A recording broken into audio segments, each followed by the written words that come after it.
All right. Yep. Here we go.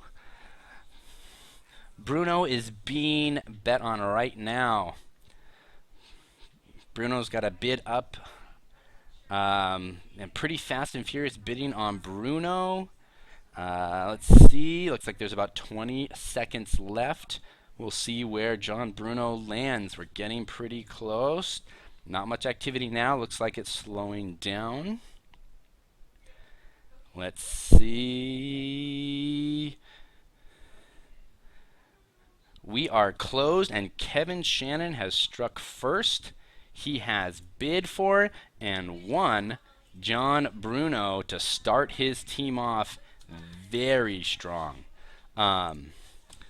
Very strong, in fact. This is exciting. John Bruno goes first overall for an undisclosed amount. Um, as as the Death Jester intimates, that may not have been the most pro play because Bruno has not been playing for a while. Let's see. Our next one is up. Lannister has just been put on the board by our second bidder, Ryan Jones. The bidding is fast and furious. Steve Simoni just jumps in with a $20 bet. $20 for House Lannister. What do you guys think? Do I go one more? Do I go 21? It would be crazy. But I'm interested. I'm going to drop 22. I did it. I did 22. I did it first. I got it in just before. Oh, no, I got it in just after Kevin Shannon. He got the bet in first. Oh, Alejandro Pantoja goes up to 23. Lannister is up to $23 right now. But remember, in this format, Steve Simoni goes to 24. 24. Kevin Shannon to 25. $25 for House Lannister. I don't know if I can do it, guys. Do I do it? Do I do it? It's Lannister. Freaking Lannister. I don't want to do it. I need my money. I need those players. If Kevin has Bruno and Lannister, his bank will be very low. Ryan Jones up to $27. $27. Ryan Jones comes striking back. He wants it. He put it up. I guess he did it because he was willing to pay for it. Looks like we've got more bids incoming. Steve Simoni in for $28. 28. We're getting up to a third of their total budget. Remember, they have 9 slots to fill, and they're up to a third of their total budget for House Lannister. $28 is more than I am willing to spend. Looks like Steve Simoni may have it at $28. No one has put in a bid for a few seconds. The clock is ticking. It's ticking. The moderator is typing. 10 seconds, guys. This is exciting. Simoni with Lannister in his hands. Fear. Fear the power. Kevin Shannon comes in with a bid of 29. 29. Steve Simoni right back with 30. We're up to $30. That is a third of his budget. I can't believe it. I can't believe Steve is going for 30. Is this a rookie mistake? This is Steve's first time as king. I'm not sure how he's going to do, but think about it. It's House Lannister. I was talking about this before. You put House Lannister in the hands of just about anybody, and you can expect them to get a handful of wins. But $30 is so high. A third. A third. We're down to 15 seconds. 10. 5. Kevin Shannon goes to 31. Kevin Shannon bets 31 with 5 seconds to go, guys. I cannot believe Lannister has been evaluated this high. Steve goes to 32. They don't care. What are they going to do? Bet it all? They're going to bet all their money on Lannister? Oh my God. I can't believe it's going for this much money. I am losing my mind. Lannister sitting on $32 by Steve Simoni. Looks like he's not going to get it for that, though. Looks like there's another bid incoming. We're waiting for it. Someone's typing. Still sitting on 32. There are 10 seconds to go. 32, 33, 33. Kevin Shannon goes 30. Steve Simoni goes 34. I don't think there is a price he wouldn't pay. I don't think there's a price he is unwilling to go to. He is up to $34 right now. Oh my gosh. $34. Steve Simoni, 20 seconds to go. This is the most exhausting I have ever been doing a commentary. Most players are passing. Steve Simoni looks to be getting it for 34. There are 10 seconds left. Kevin Shannon will have to jump in now if he wants to steal it for him. For a hard 35, it'll be tough. It is closed, everybody. Steve Simoni has drafted House Lannister for $34. That is incredible. Over a third of his money. His buying power is vastly diminished at this point. Now, we saw something similar happen last year, even though Lannister did go through and win the entire event, as a single player event. Team Lannister did not do that well overall. Maybe because they were kind of this huge investment on the part of Team Lannister. All right, Baratheon has just been put on the board by Chris Schoenthal for $1. Baratheon is up there. Bids are starting to come in. I think I'm gonna maybe make a bid if it stays low. Looks like the bids are up to 16 for Bera. I just don't know if I'm willing to pay 16 for Bera right now. That seems like a lot. I think I'd be willing to do it for 18. I'm going to come in at 18 and go no higher. There is my bid. I've put it in 18, and it goes to 19 almost immediately. Alejandro goes to 19. Brad Norman up to 20. We're up to $20 for Bera. Gosh, I do not like going more than 20. I like to get value where I can. All right, I will put the money. That is a great idea. $30 to $4 for House Lannister. And we are still working on Bruno. Looks like we are up to $20 for Brad Norman. Brad Norman's sitting on a $20 bid, down to 5 seconds. Kevin Shannon comes in at $21 bid with 5 seconds to go. Sorry, Brad, I'm sure you thought you had it, but Kevin stole it right out from under you. So we're still working on this Bera bid. Kevin Shannon's in there at the top with $21. Looks like no one else is currently typing into the chat box. He may be getting it for 22. Down to 15 seconds. Whew, I like Bera, but I think you can do better for cheaper right now. We'll see. Lannister and Bera off the board. It doesn't leave as many options as you'd hope for. We're down to 5 seconds. And it is closed. House Baratheon goes to Kevin for $21. I think that's actually a pretty good bargain. Maybe if I was willing to go 18, I think I would have gone up to 19 or 20. But I think Kevin got a pretty good deal. He's got Bera, he's got Bruno, he has got the makings of a very competitive team, right? He's got a good house, he's got a very skilled player. Here we go. Kevin Shannon has put up something. A player, Frank Rodriguez, is up on the board. So we'll see where he goes. I don't even know who Frank is. I'll probably have to check my dossier real quick. See if I want to put in a bet. I'm going to put in 2. I'm going to try and steal him for a $2 bet. If you can get a player for $2, I mean, we are down to a $1 bet. I'm not going to let him steal anyone for $1. Kevin's going to have to try and get value at this point wherever he can, and I'm going to make him pay for somebody if he wants to get him.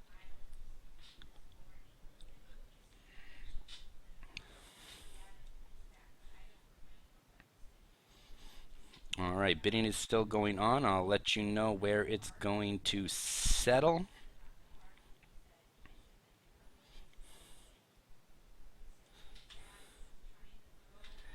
And it looks like it's closed. I get him. Frank Rodriguez to Team Sidlasky.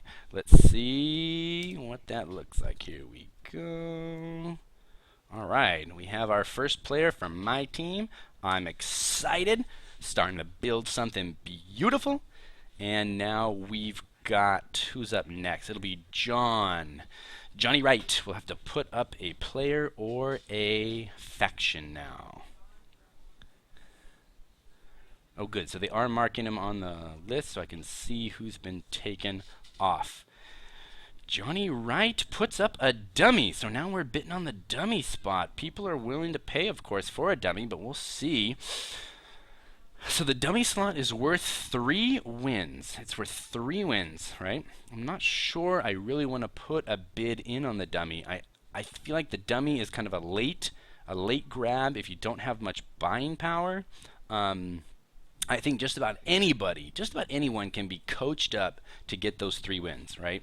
So I'm not real happy about bidding on a dummy, but other players seem to be going for it. Looks like bidding is happening. Let's see where it's going to close out. I wonder if they care if I put a money evaluation on the dummy. They probably wouldn't. But let's just stick to our plan and see where this first dummy is going to end up. And looks like it has ended up with Kevin Shannon's squad. All right. We've got dummy number 1. Look at Kevin Shannon. He's got a house. He's got 2 players. This is moving along pretty quickly. Looks like it is Steve Simone's turn to put up a player or faction. Let's see what he decides on. Looks like we're slowing down in the King chat for some reason. We'll see what's happening. That is interesting though, right? Lannister getting a dummy means Lannisters gets 3 wins right there. It's 3 wins you can count on, right? It's not going to help you with a cut at all. But maybe Kevin realized that his buying power is a little bit diminished after he dropped $21 on a faction. He's already got another high skilled, or a pretty well known player, and maybe he's looking to get value there, and he thinks the dummy is actually a good choice. I can't fault him for it. Looks like Steve Simone is getting ready to put in his pick. All right, he's got somebody in. Looks like it's Roy Rogers. Roy Rogers is up on the screen, and I'm gonna go ahead and put in a bid. He is my fellow second Sunzer. I'm gonna put. Oh man, these bids are starting to fly. Roy would be happy, I think, or perhaps he would be feeling the pressure right about now. Oh, Roy, I don't know, man. I don't know if I can jump in here. I love you, buddy. I really do. You know what? It would be fun just to get you. I'm gonna go ahead and throw my hat back in the ring one more time, Roy. See if I can get you. Ooh, ooh, ooh. It's gonna be tough. It's gonna be tough. Ooh, see, I told you I wouldn't bid with my heart, and I'm almost thinking I should. But you know what? I really shouldn't. I shouldn't be bidding with my heart. It's a bad idea to bid with your heart. You want to be bidding with your mind. And Roy, I love you.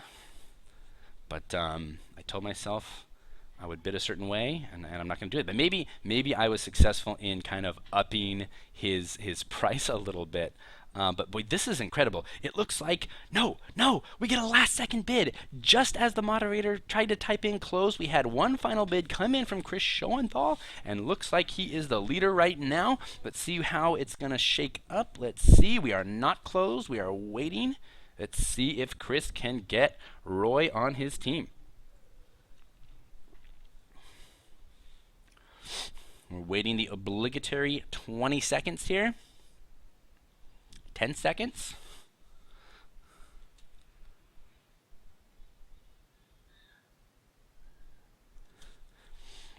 Five seconds. Could be any second. And it is closed. Roy Rogers joins Team Chris Schoenthal. All right, is it time to put up another house, or is it time to put up a player? I think I want to put up a player. I think I want to see if I can kind of finesse somebody off the board. And if I don't get them, let's at least get some money going. Okay, you know who I'm going to put up? I'm going to put up Chris Lavin because I know he's a good player. I know he's going to bring the ruckus to Thrones War. So here we go. I'm going to put him up right now. He is on the board. Let's see what happens. Oh, the bids are flying. Chris, let's see if we can get you. I would love to be able to get you, but we'll see. I'm not sure it's going to happen. Okay. Bids are coming in. Bids are coming in fast and furious. I'm still in it. I'm still working. This is one of my target players, so we'll see if I can get him. If I can't, I would like to drive this price up to my maximum. I think that would be good for me and good for my team. Let's see how we do. Looks like bidding is starting to slow down. No, just kidding. It's still rolling. All right, I'm still bidding, though. I haven't hit my limit yet. Chris, I'm working on you, buddy. I'm trying to get you on Team Sid Lasky. Let's see. Bidding is slowed down again, but each time it does that, it kind of hops back in. Let's see what we're going here. Looks like I've got the high bid. We're down to 15 seconds. Let's see if Chris ends up on the illustrious Team Sid Lasky. We're down to 5 seconds. And close. It happened. Chris Lavin, congratulations. You have joined Team Sid Lasky. We're going to go far. I promise, buddy. We're going to make it happen. Let's see. Next up, Alejandro will be putting up a player or a house. I have a feeling we're going to see a house right now. That's my guess. Or a faction, as they say now in second edition. He puts up James Speck. James Speck, the Thunder from Down Under. James Speck, the ultimate competitor. Ooh, the bidding is coming out fast and furious for James Speck. There's a lot of love for James Speck in San Diego. We're going to see what happens here. I'll bet you these San Diego guys are going to fight for him. They would love to have him on their team. He's a great teammate. He's really gonna pump him up, give him that those leaders, those intangibles. James Speck has those intangibles that are hard to find anywhere else. Man, his price is starting to really rise, though. Maybe a little too much for my blood.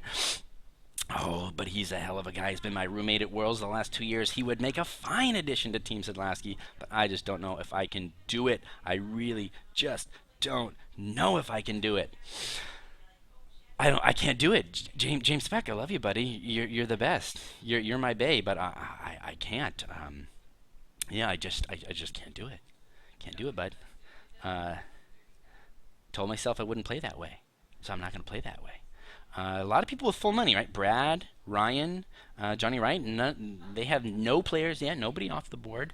Of course, we've got some big money spent already by Steve and Kevin, of course, with Baratheon. But let's see.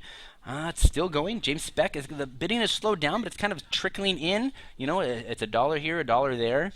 Let's see if we're starting to settle. Looks like things are starting to slow down. We got 20 seconds to go. Ryan Jones, current high bidder. Nope. Kevin Shannon jumps in with a high bid. Kevin Shannon, is he trying to build his entire squad before 8 o'clock? I wonder if he's trying to get this done before bedtime. It might be going on like that. Let's see. We've got a bid from Kevin Shannon. It is the high bid. No one else is bidding. Moderator has stepped in. 15 seconds. Kevin Shannon, if he grabs James Speck, that will be an interesting addition for his team.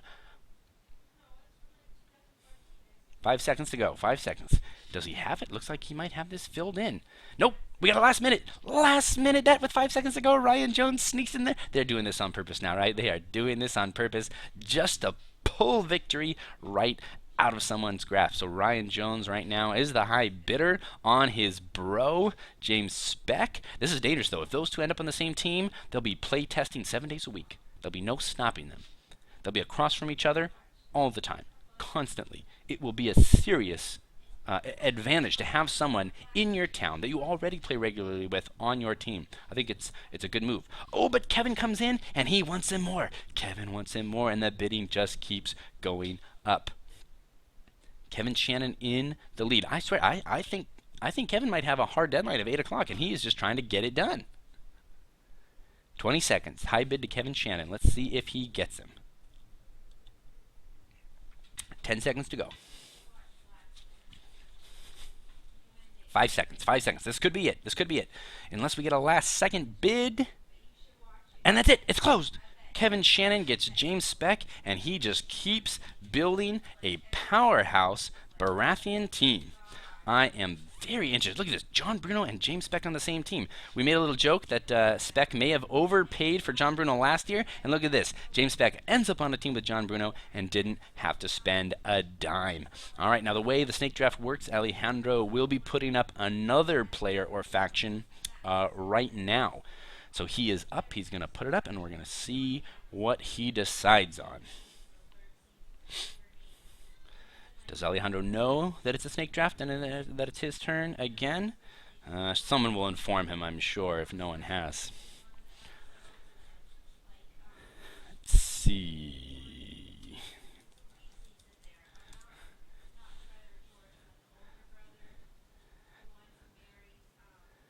The who?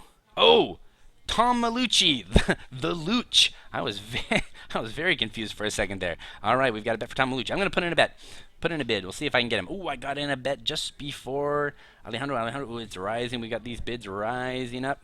There is no stopping them. Oops. Okay, I got a bid in there. Got a bid in. Let's see what's going to happen. Brad Norman just gave me some crap because I accidentally put too many digits in on my bet. It was way more than my bank, but it's okay. I think they knew what number I meant. Yep, we're rolling now. Bids are coming in. Bids are flying. I think people know Tom is a really skilled player. Saw him at Worlds this last year. He did well. He's, I believe, a Netrunner champion as well. So definitely a skilled card player. Kind of guy you want on your team. I think he's also from the East Coast. I think he might actually be close in proximity to Chris. So should I be evaluating a little harder? Should I be throwing some money? I don't know. I've got 2 players on my team right now. And I think I'm good with this squad for the moment. Let's see what else is going to happen, though. Looks like Ryan Jones is the head bidder right now for Tom Malucci. Nope, Chris Schoenthal comes in with a higher bid. Chris is now in the lead for Tom. Let's see what he can do here. Ryan Jones comes in and snakes it from him. All right, Ryan Jones right now with some money on the board, trying to get Tom Malucci on his team. Ryan, of course, has nothing on his team, no factions, no players. Maybe he's looking for a statement right now to get somebody there. Ooh, Chris fires back. Chris wants them all as well. We've got a San Diego battle for Mr. Tom Malucci. Let's see. 20 seconds. Chris has the high bet with 20 seconds to go. Let's see how it's going to fall. 20 seconds to go. Can he get him? Can he get him? Oh, the bid goes up. Ryan Jones wants him. He wasn't going to let Chris have him for that amount, so he spends a little bit more from the coffers. Ryan Jones now in the lead. The clock starts over. We're down to about 20 seconds. Ryan Jones high bid on Tom Malucci. I apologize, guys, if I get any spellings wrong. I realize I could go find your name on the list. But it really is happening fast in the chat box, so I'll be typing in Tom Malucci to the best of my ability, and I will go in when it's all over and fix any mistakes I make. Looks like it ended right there. Ryan Jones grabs Tom Malucci for his squad, and he has his first player ready to go. All right, it's me. Ooh, I'm up.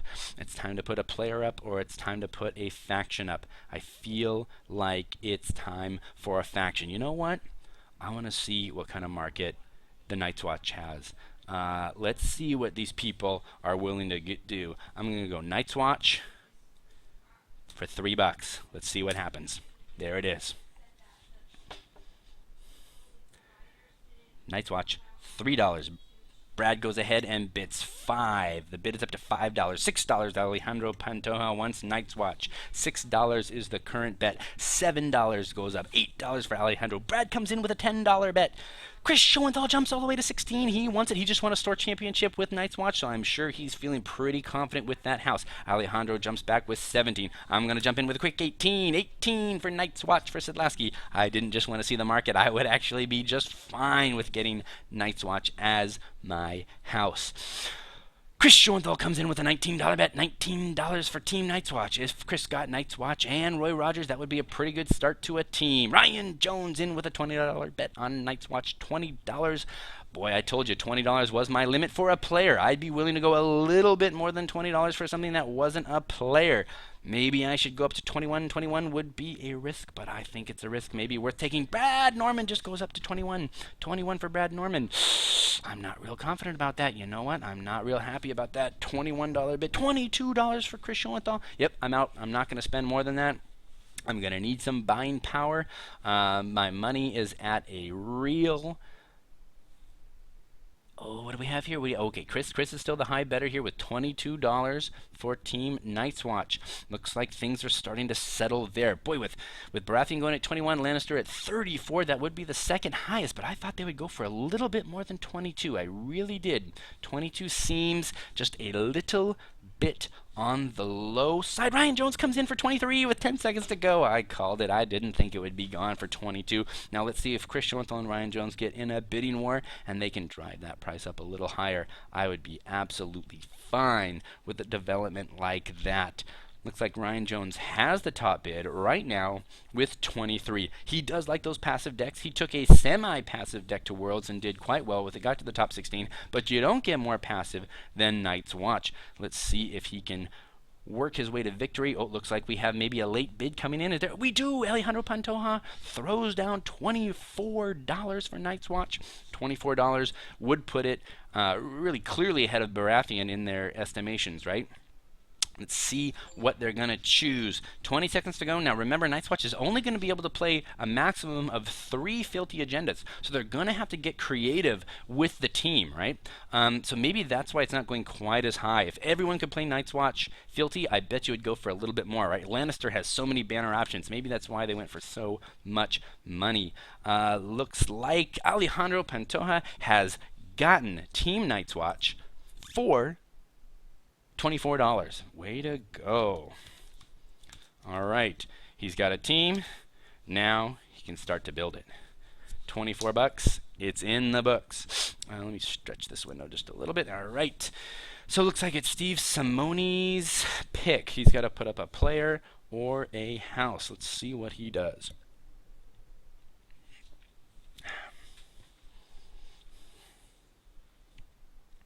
He puts up Sandy Barnabas. Sandy Barnabas is on the board. Sandy is notorious, even all the way out in California. We've heard of the exploits of the great Sandy Barnabas. Seems like the kind of guy I want on my team. I made a bet, and it just got outbid that quick. I think people understand just how valuable he is. I put in another bid. I would love to have Sandy on my team.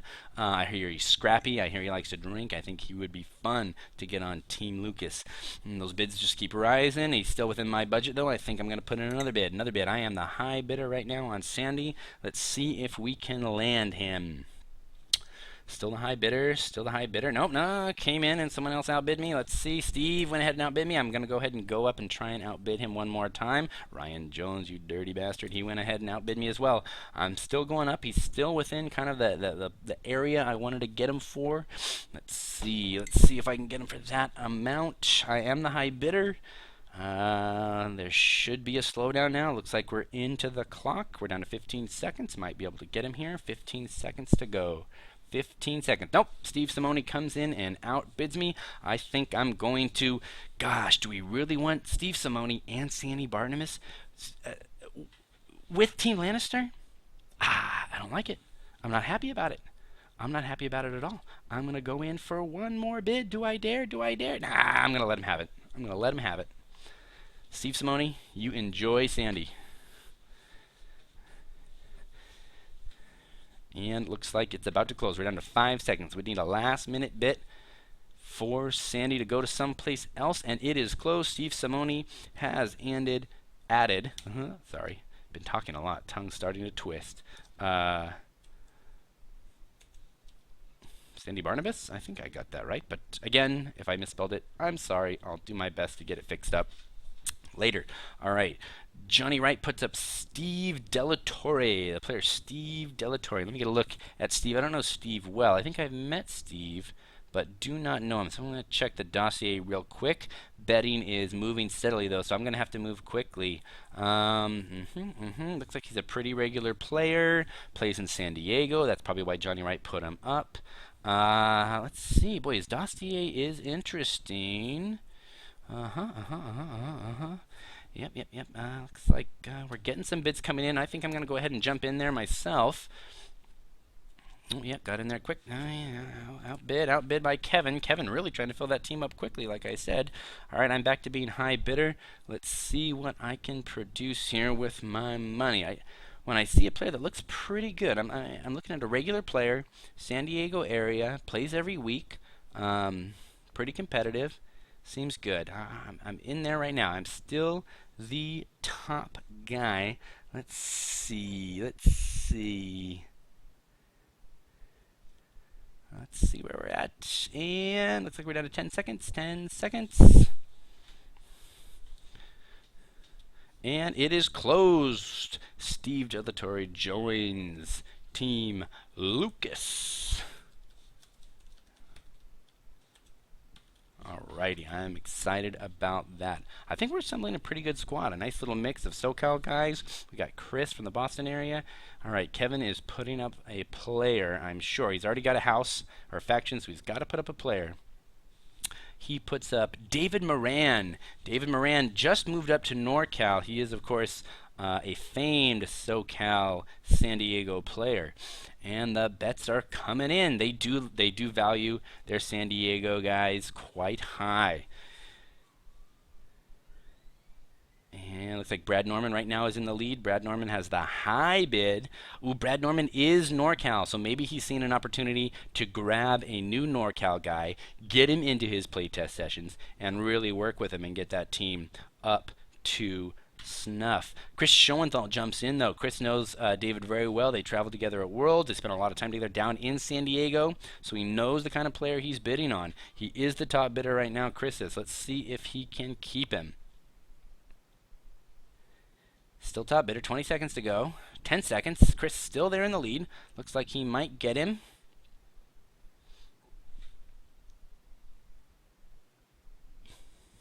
Five seconds, and it is closed. Chris Schoenthal grabs David Moran off the board. He is penciled in, and we are ready for Ryan Jones' next pick.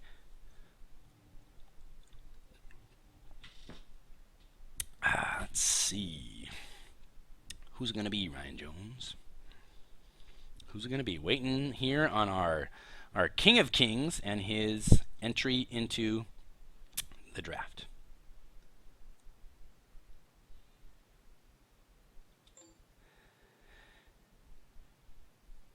And John Barber of SoCal fame. Barber is a very skilled player, made top 16 at Worlds, not just this last year, but the previous year. Really crushed the Store Championship season down here in Southern California this last year. And I'm going to get in a bid real quick because I know John well. He's a really skilled player. He's going to bring a great deck. He's going to play well with it. Let's see. Oh, the bids are coming in now. Ryan Jones putting a pretty high price on it. I'm not sure if I can get in there, but I think I can drive up the price. I think I'm going to go for that. See if I can drive up that price a little bit and get another bid in there. Let's see. Kevin Shannon just appeared to make an illegal bet. I'm not sure what that is. Oh, okay, there we go. Let's see. Ryan Jones at the top right now. He's got some money on this. I think I have to jump in one more time. But I think that's my limit. I think I just put my limit down. Let's see. And Brad Norman comes in and see. Now, Brad doesn't have anybody on his team. He's got a full bank. He's got plenty of money to spend. Brad and Johnny Wright are the only ones with that full money. Now, last year, we saw Johnny Wright do this exact same thing. I don't think he bid the max on a player and thereby acquiring them until pretty well into the middle of the draft. Brad may be taking a similar approach, or Brad has been pretty active in the bidding. He just keeps getting outbid. But looks like he is number one right now, still for John Barber. That's going to be a great addition to Team Brad if he gets him. Looks like he might, and it is closed. John Barber goes to Brad Norman's team. Now, Barber loves him some Lannister. He'll probably be a little disappointed that he doesn't end up on Team Lannister, but I tell you what, he is deadly with just about any house he sets his mind to, so I'm not that worried about it. All right, Kevin wants me to tell you, Candace, to leave the stream. I guess you're embarrassing him, but I'm gonna add a little message, and I think you should never leave the stream and just like totally harp on him. Your husband has spent a whole lot of money early in the draft. Let's see how it ends up.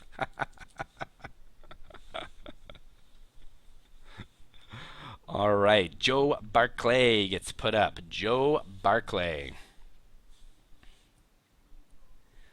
All right. Oh, wait. What happened here? Oh no, I think it is still. It should be still Brad's. Not Ryan Jones. I think we're out of order. And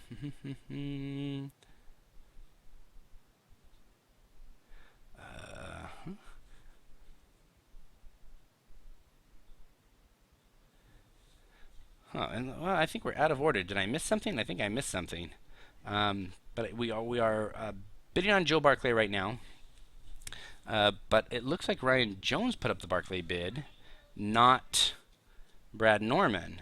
So I'm not sure what's happening, but it looks like they're just going ahead and bidding anyways.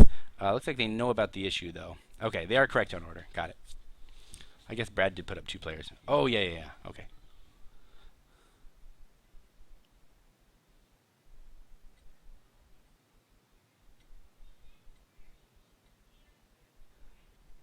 They're bidding away. Ryan Jones right now is the top bidder on Joe.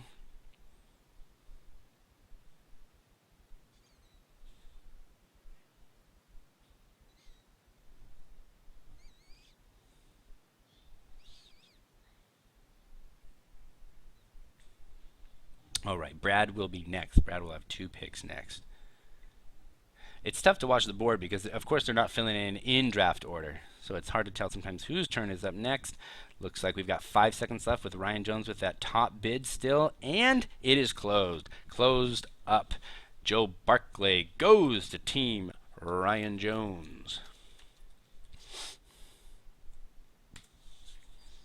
All right, Brad Norman's going to have 2 picks now. He's going to probably be looking harder to faction to fill up, but maybe not. Only 3 of them off the board, so 5 factions to go. I think the top 3 factions, or at least the perceived top 3, are gone. So hopefully those other factions will go for a bargain over those. But sometimes you can see a little bidding war go for certain factions that are near the end because people are desperate to avoid a certain faction. Let's see what Brad does.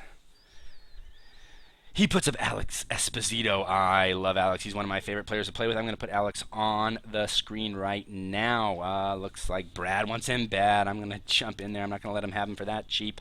Come on, Alex. Let me get the great and illustrious Krevik on Team Sid. It would be seriously good. The Soul Crusher, as he is known.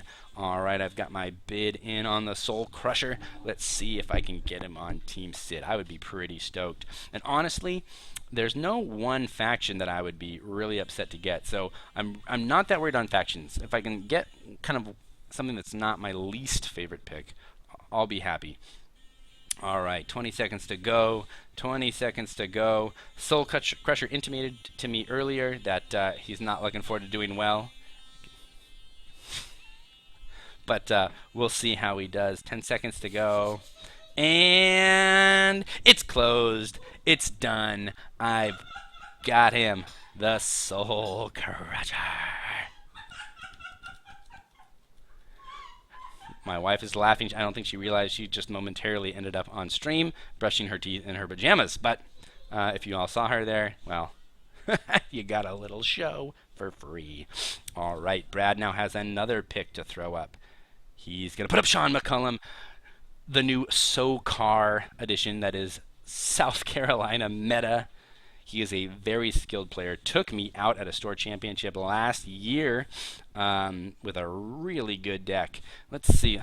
I might want to put in a bid there. My team is filling up pretty quickly. How's my bank looking? Starting to get a little worried about that bank. I mean, it's not too low, but it's got me a little bit worried. A little bit worried. Looks like those numbers are flying, though. I don't think I can put in a bid right now. Let's see how it goes, though.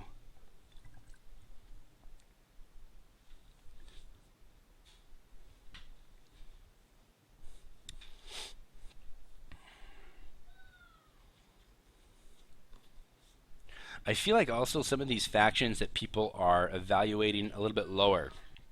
I think their evaluations are correct, given the kind of tournaments and fields we've been seeing this last year. But you got to remember, Thrones War is a different beast, especially this year, because it's round robin, because it's likely, not guaranteed, but likely you'll be playing each other faction only once. You're not going to be facing Tywin Lannister every matchup. Not that you don't want to have an answer to him, but you don't need to think about building your whole deck around having an answer to him. In an even field, different kinds of things tend to happen, different from expectations. So I'm looking forward to seeing what we can do on Team Lucas with a faction that may not be valued quite as high. We did really well last year with Night's Watch, and they were valued the absolute lowest. I don't know if we want to end up with the absolute lowest faction this year, but I wouldn't honestly be that upset. I really wouldn't. Let's see. John Wright right now is the high bidder. Let's see if he gets Sean McCollum. Sean McCollum is a really good player. Haven't seen him since he moved, but I'm real happy he's flying all the way back to San Diego for this weekend in February. Looks like it is closed. John Wright has got his first player, and it is Sean McCollum. Excuse me on that spelling. I know that's horrible. Sean, like I said, I'll go in and fix it later. It might not be a bad. I think there's a big C in there somewhere. I could fix that. Right. That might be right. I'm not sure. But Sean, congratulations on joining Team Johnny Wright. Now the question is, will Johnny Wright go for Martell? He loves Martell. It's his favorite house. Let's see if he does it. Yeah, yeah. Next up is Ryan Jones. Let's see if he's got a pick to throw down. Uh,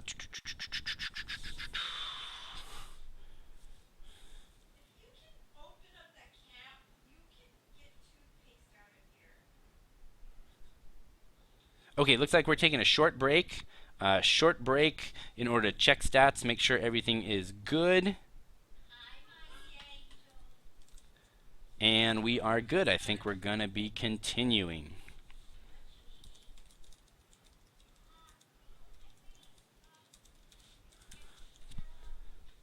Okay, Ryan is getting ready to make his pick.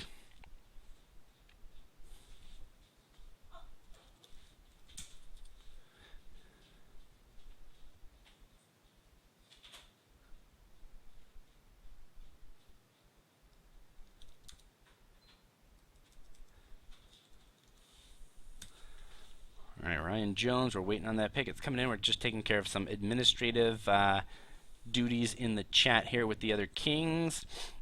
Looks like Lance. Lance is put up on the board. Lance is a very good player up in Northern California. He took down Siege of Highgarden last year. He traveled to Worlds. Didn't have a great performance at Worlds, but I've played with him. He is a very, very good player. And I'll tell you what, the other kings seem to know it as well. Boy, Lance would be an awful good addition to Team Lucas. We could probably get some time in on Octagon. The question is, can I afford him? Can I afford him on this squad of just shop wreckers? I'm not sure. I'm not sure, Lance. I love you, buddy, but boy, oh boy, so does everybody else. It would appear. I'm gonna hold off a little bit. Sorry, Lance. Oh gosh, you know what? Oof, oof, oof, oof, oof, oof. Ryan Jones is the top bet right now. I am almost thinking of trying to snake this, but you know what? I just can't do it. I just can't do it. I just can't do it. And it closes. It closes right there. Ryan Jones adds.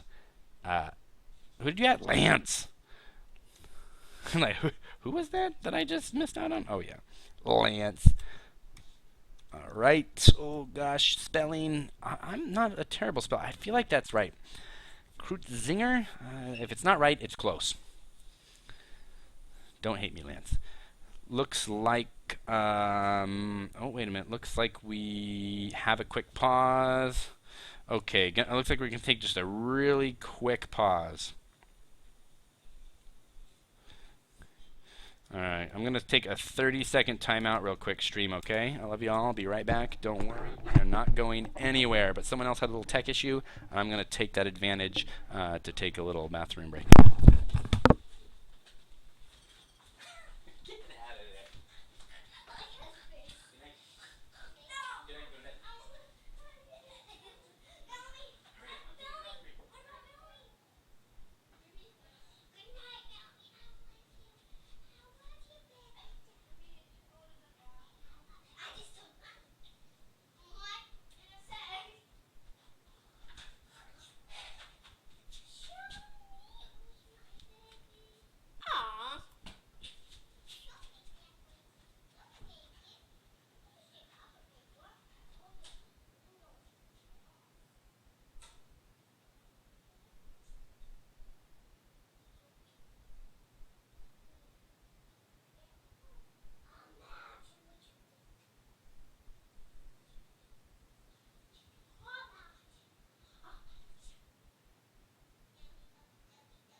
And we're back online and ready to go.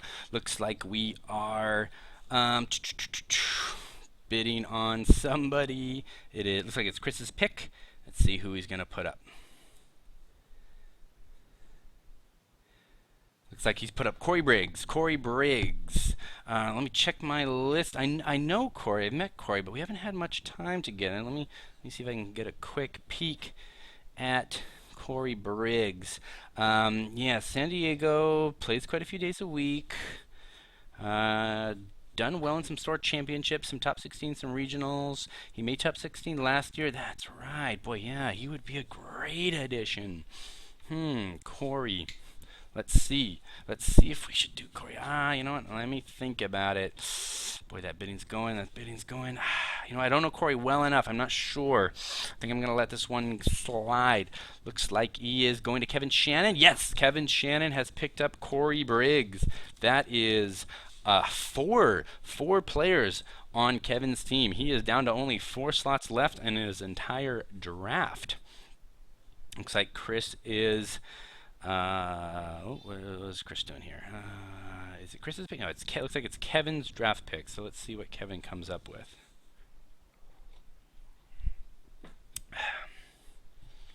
I better check the stream. Everyone still good here? Looks like we're good. All right. Looks like Kevin Shannon has put up Tyrell. Wait, not that. Wait, what? What's happened? Oh no, Kevin can't put up a house because he tried to put up Tyrell, but he's already bid on Baratheon, so he can't put up Tyrell because he can't end up with 2 houses. So we've got Omar put on the board for $1. Omar, do I know you, Omar? Where's Omar? Omar, who is this? Let's see, Omar, the bidding's going, so maybe I have some time to look up Omar real quick. I don't know you, Omar. I apologize, but I'm going to come and try and do a little bit of research and see if I can get to know you. Let's see. All right, they're still bidding. I might have some time. I'm looking.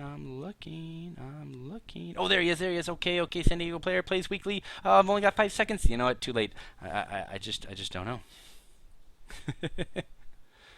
But looks like bidding has closed, and he has gone to Steve Simone. Steve Simone knows something I don't. He knows Omar, maybe. All right, so Omar goes. That is Omar Arbeliaz Jr. I think I've got that right. There he goes.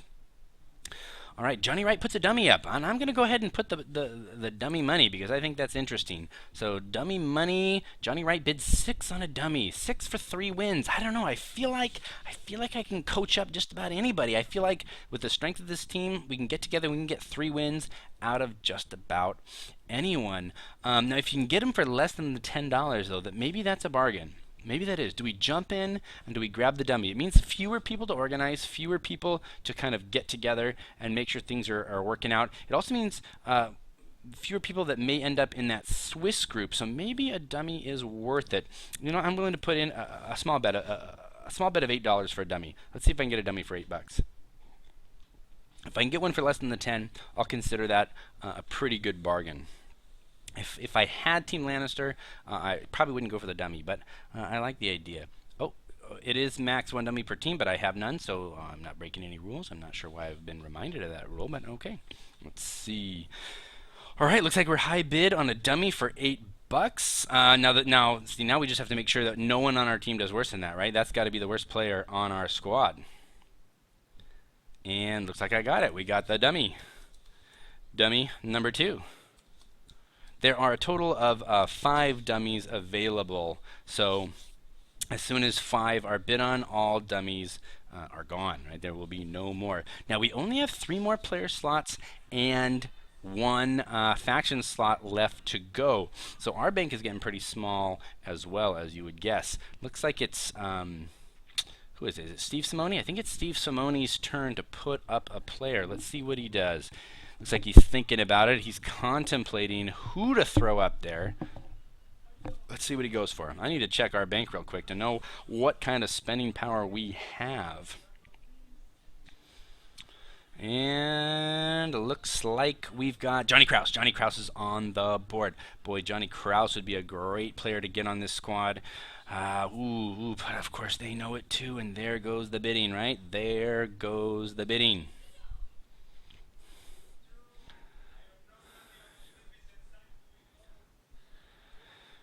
It's right at a good spot. Maybe I should grab it.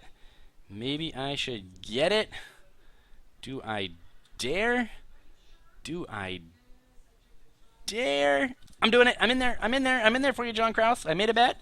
It may be to my great chagrin, but dude, I believe in you. You are a top player in my mind. We're going to get this done right now. Looks like I've got the top bet. Let's see if it holds on. Let's see if it holds on. I would love to get Kraus. Got to get some spy down in San Diego to be on the team. What do you say, Kraus? Let's make some magic happen, buddy. 20 seconds to go. I am the top bet. Oh, Brad Norman just jumped in there and he outbid me. John Kraus. John Kraus, I'm sorry. I'm sorry, dude. Brad Norman went in there and he wants you more than I do. Boy, gosh, he's only got one player, so he's got a lot of money to spend. Boy, I think he just big bank took little bank right there. I don't think I have the spending power to go anymore.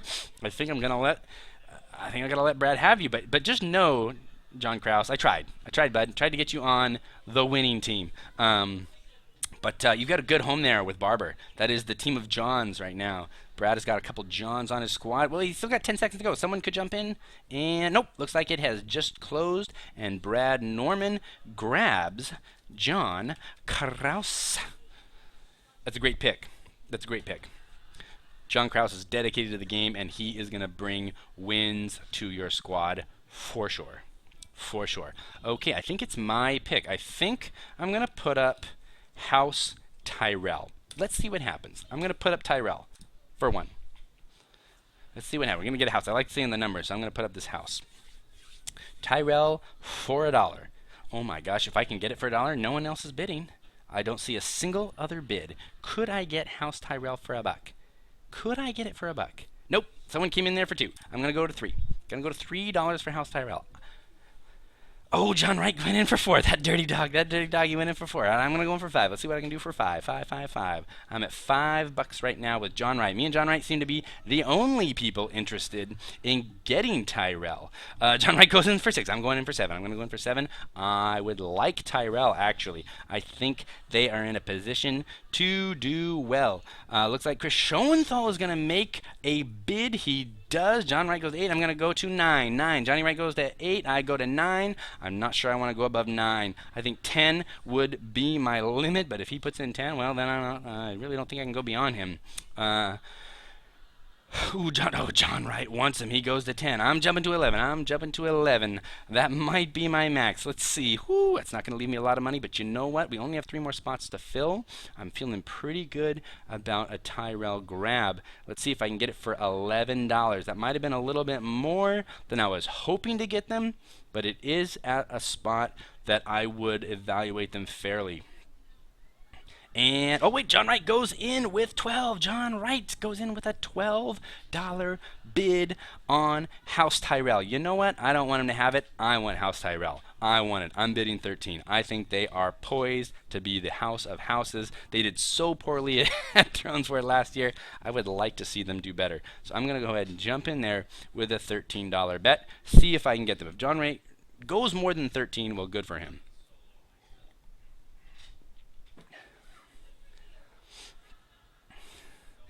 Down to 10 seconds. All right, Johnny Wright is always frugal. He is always very careful with his money. Let's see if I can get it. Chris, Steve, Alex, and Frank, I hope you don't mind. John Wright goes at 14 with 5 seconds to go. John Wright, I thought you were going to give it to me at 14. Oh, but he's not going to do it. You know what? I might have to let Tyrell pass. I'm just not going to have that much money left to spend. But gosh, you know what I really want to do? You know what I want to do, guys? I want to play House Tyrell. I'm going 15 and no further. No further. That is my hard cap. Absolute end. That's it. That's it. I'm going to stop right there. Alex, don't worry. I've got plans. I've got ideas. Remember Night's Watch last year? They were the lowest of the low. Tyrell is not really this low. I promise you, Don't be afraid, Chris, Steve, Alex, and Frank. We are going to wreck shop with Tyrell. We got 10 seconds to go. Let's see if we can get it. Let's see if we can get it. Now, I wouldn't bid this much if I had a lot of spots to fill, but we're rolling right up. I think that dummy pick was pretty good with Tyrell also, and it closed. We got him. Tyrell is ours. I think we are poised to do some real damage. Guys, 15 bucks we got Tyrell for. Honestly, I think we're going to do very, very well with this deck. I don't think this Thrones War knows what's coming. All right, looks like Alejandro needs a second.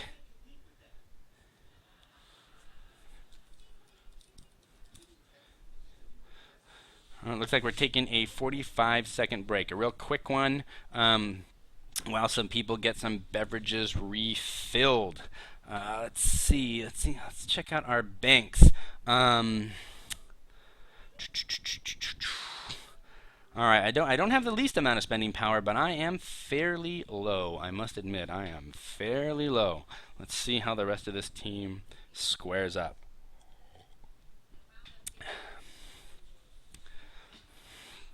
Got some money left. Might be able to get some steals. The trick here, I think, will be to put up at least some players that people perceive to be very, very highly skilled. See if I can get some other people's banks to start to diminish so that in the late game I'll have some bidding power again. Because right now there are just too many kings with too big a banks. I mean, look at Johnny Wright, look at Chris and Brad still. They both have quite, look at Alejandro, right? He's only spent those $24 on Night's Watch. There are people with some small rosters with money to burn. So we'll see what happens. The fact that Johnny Wright was bidding along me makes me feel good. All right, Freeberg, Aaron Freeberg. He's a great player from San Diego. Looks like the bidding is going fast and furious among San Diego, but looks like Alejandro Pantoja's in there. Then John Wright beats him. Now it's Ryan Jones. Ryan Jones with the top bid. Alejandro comes right back and outbids him. Boy, Freeberg, I love you, buddy. I'd love to get you on this team, but man, as you can see, we only have 3 spots left, and honestly, people have realized what a stud you are, and I don't think I can afford you, man. You're way out of my league right now. Looks like we've got 15 seconds to go. Alejandro still with the top bet. 15 seconds. 10. No, we're down to 5. 5, just like that. 5 seconds to go. Is it going to be Alejandro? Nope. John Wright comes in with a bigger bet. John Wright and Aaron Freeberg go way back. They're original members of the Wrecking Crew of San Diego. I wouldn't be surprised to see John Wright really throw some money at the situation. He plays a lot with Aaron. He sees Aaron a lot. They're in the same town. Close proximity can mean a lot when it comes to practicing for something like Thrones War. Alejandro jumps right back, though. Alejandro has money to spend. I mean, you can do the math, right? He's been on no players. He's only spent $24 on Night's Watch. He can kind of dominate here a little bit. Though John only has 1 player on his team, so we'll see. Alejandro still the top bid. 20 seconds to go. Will John Wright come back and grab his metamate to get him on his squad? Let's see. He is trying to reform this Wrecking Crew. Mark my words. Looks like Alejandro's going to put the kibosh on it, though. 5 seconds to go, and it is closed. Alejandro gets Freeberg right out from under John. There will be no Wrecking Crew this year unless you want to call it Team Night's Watch. Aaron, welcome to Team Alejandro. All right, next on the board, I think Alejandro has another pick to put up. He has put up Thornton. Oh, Thornton is a very good player. He was there last year. The bids are coming in. I'm going to check his dossier real quick. I think I met him for the first time all throughout this last year. I saw him at a lot of tournaments, I think. So let's see. Yeah, there goes the bidding. It's going up. Let's see. They're still going. I have time to look. Oh, gosh, I just don't know if I have room. I mean, I really, with 3 spots left, the strategy now becomes to find value wherever I can, right? I'm not broke. I'm certainly not out of money, but I need to really try and get a couple more guys and or gals. There are some skilled ladies here on this list to fill in this squad. We definitely need some power players to fill in there, and it's gonna have to be at somewhat of a bargain. So we'll see. We'll see what I can do with the money I have left. Looks like Ryan Jones is the top bidder there for Thornton. He gets him.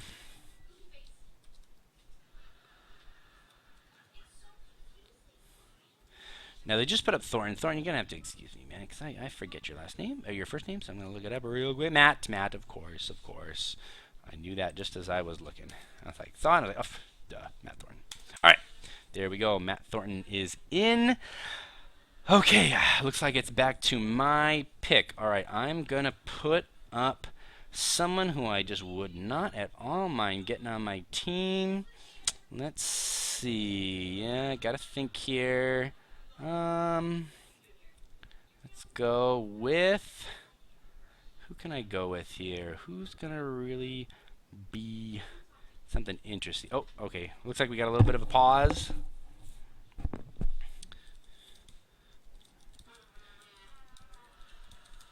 Okay, looks like we're having another quick, real short pause. Oh, he says go for it. Okay, go for it. Oh gosh, I'm on the clock. Who's it gonna be? Who's it gonna be? All right. Are you listening, John Dietrich? I'm gonna put you up there, buddy. I'm gonna put you up there for one. Dietrich, I believe, John Dietrich. Let's see. John Dietrich was a Kublai Khan champion, and he played with kind of a rushy renown deck, kind of similar to what Tyrell does now. So that was kind of my strategy there. But it looks like other players are onto it. They know he's no schlub, and here come the bids. All right, Dietrich, I thought maybe I could steal you. You know, you haven't played in a while, but we go way back, buddy. But looks like they're onto me, and they are onto you. Let's see if I can get a little bit of a bargain here. I'm not sure if I can. I'm going to put a bid in there. I'm high bidder right now. It went on for a little bit, and I jumped in. Let's see what I can create. I hope I can create something interesting. Dietrich, I hope you're on Octagon or something, man. Maybe we can get a few practice games in, see if we can get you rocking. But you're a Kublai Khan winner, man. You're a gamer. That's what you are. You're a gamer. And I think we can train up a gamer. And 5 seconds to go. And we got it. We got Dietrich on Team Lucas. Man, we are now by far the most filled up team. All right, Dietrich, I hope you don't mind playing Rush. I know you don't. Not that we're going to play Rush, of course. We're going to have to play some different agendas. We're going to have to play up some different Tyrell decks. But obviously, Tyrell, well, it rushes well. So, I am pretty stoked about that. Let's see. Steve Simoni now needs to put up a player. Let's see who he puts up. He puts up Pablo Gamboa. Pablo is a great SoCal player. And a real student of the rules. He actually was one of the judges at Worlds in 2016. Saw him there in Roseville getting his judge on for a number of LCG games. So you know Pablo not only knows how to play Game of Thrones, he knows all these games. He's a true gamer as well. And I think the bidding is reflecting it, right? Right now we have Ryan Jones with the top bid. He knows Pablo pretty well. Let's see if Ryan Jones can get him. All right, 20 seconds. 20 seconds, Pablo. Chris Schoenthal jumps in there with a higher bid, though. Chris knows him as well. He knows Pablo brings skill to the table. He brings knowledge to the table. Let's see. We got about 20 seconds to go. Chris is still the top bidder. 20 seconds.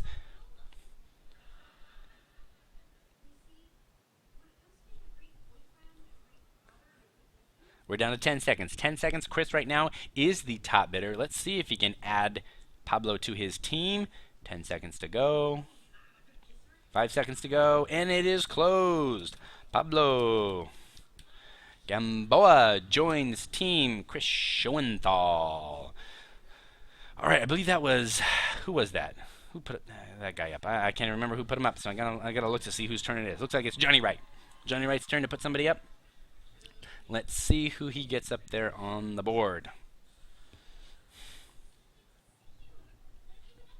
Greyjoy. Johnny Wright puts Greyjoy on the board for $2. Looks like he's willing to spend $2 on it. I tell you what, if nobody else bids, he's going to hate himself for not putting up $3. But Brad Norman jumps in there, spends $3. Of course, we can't even bid on this. We've already got our house set at $15. Looks like Chris Schoenthal is going to make a bid, though. Ryan Jones jumps in there with $4. Ryan Jones with the top bid of $4. Boy, Greyjoy would be at steal at just $4. Chris Schoenthal jumps in with 5. Brad Norman with 6. Chris knows the power of Greyjoy right now. He just faced him in the finals of a store championship down there at Ease Games, so he's got to understand that Greyjoy can go to the end of a tournament. It was a 20-player tournament, but still, I think Chris probably saw that Greyjoy deck and thinks, you know what, I'd be willing to drop $5 on Greyjoy. That is a bargain, put in the hands of many skilled players. He could go far, but Brad Norman right now jumps in with $6. He is the top bid, and there's only 10 seconds to go. Let's see if Brad can get Team Greyjoy to lead Barber and Kraus to victory. Ryan Jones jumps in with a $7 bet, so Ryan Jones now looking for Tom, Joe, Lance, and Matt to fight under the banner of the Kraken. Let's see. Brad Norman jumps in for $8. Brad, he really wants the Johns to jump in there alongside Lady Asha and crush some skulls. So Brad Norman is a high bet with $8 right now on Team Greyjoy. He wants to wave that Kraken banner over his castle. Looks like he's gonna maybe get it. 15 seconds to go. Brad Norman, $8 bet on Greyjoy. Boy, is this the steal of the draft so far? $8 is below even the amount given for the slot, right? It's $10 per slot. If he gets Greyjoy for $8, I think that'll be a pretty heavy bargain. And it is closed. Greg Norman. That's a golfer, also known as the Shark. Sorry, Brad, but I hear Norman and I think of Greg. So he gets Team Greyjoy. The Krakens fall to Norman.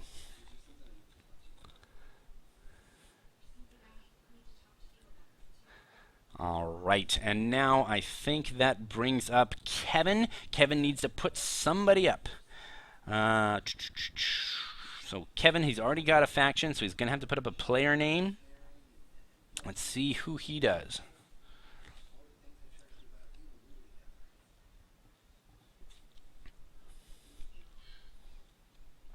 Corey Goolsby goes up for a dot. Boy, Corey Goolsby is a very good player. He brings a lot of skill to the table as well. He was up into the cut of Thrones War last year, went far. In fact, he faced off against one of my teammates, and he eliminated my teammate. So I gotta say, he's a good player. I am willing to put a little money on Goolsby. I'm gonna jump in there. Jumped in there quick. Got in there just before Steve Simone, but that got wiped out pretty quick. Others have jumped in as well. We only have 2 stops to fill.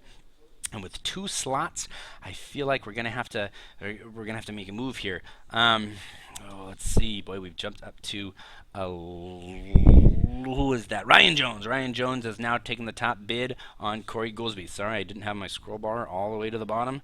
Almost said the wrong name. Okay, Ryan Jones looks like he's got about 20 seconds. Ryan Jones with the top bid on Corey Goolsby. Down about 15 seconds. Gosh, I would love to grab someone like Goolsby on this squad. I just don't know if we have room for him at the price point. That's the difficult part here, right? We've got a limited bank, but we've only got 2 spots to fill. I'd like to get at least one more player that I feel like I can get at a bargain. See, Corey Goolsby is just so well known down here in SoCal that it's difficult to grab a player like him at a bargain. And it is closed. Ryan Jones grabs Goolsby for his team.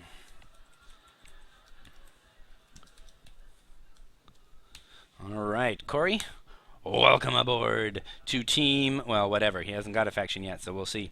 All right, and just like that, David Keller of San Diego jumps on the board. That was Chris Schoenthal's pick, but Steve Simone has jumped out with a high bid. Let's see what happens with Steve Simone's pick of David Keller. But tell you what, I had Keller on my team last year, and he was a great addition. I'm going to see if I can get him in there. He's not on there yet. Let's see if I can do it there. I am running a bit low on funds, but I'll tell you what, if I could get Keller at a discount, I would consider myself really, really lucky. He impressed me with his skills. Great thing about Keller is he's on Octagon, and we can get some play time in. Boy, looks like I'm a high bidder with 20 seconds to go. Let's see if I can round out this team. 10 seconds to go. 5 seconds to go. I think I've got him. I think I've got David Keller. Let's go. 5 seconds and close. It's closed. Team Lucas against David Keller. I am creating a monster squad. All right, well, I've got one guy to go. Absolutely one slot. I'm going to have to let them battle over the remaining players. So who do I get? Who do I go for? Let's see. Whose bet is it, or whose bid is it? I'm not sure. I think it is Chris's bet? No. Is that right? I'm not sure whose bid is up right here. I think the moderator will be able to step in and say.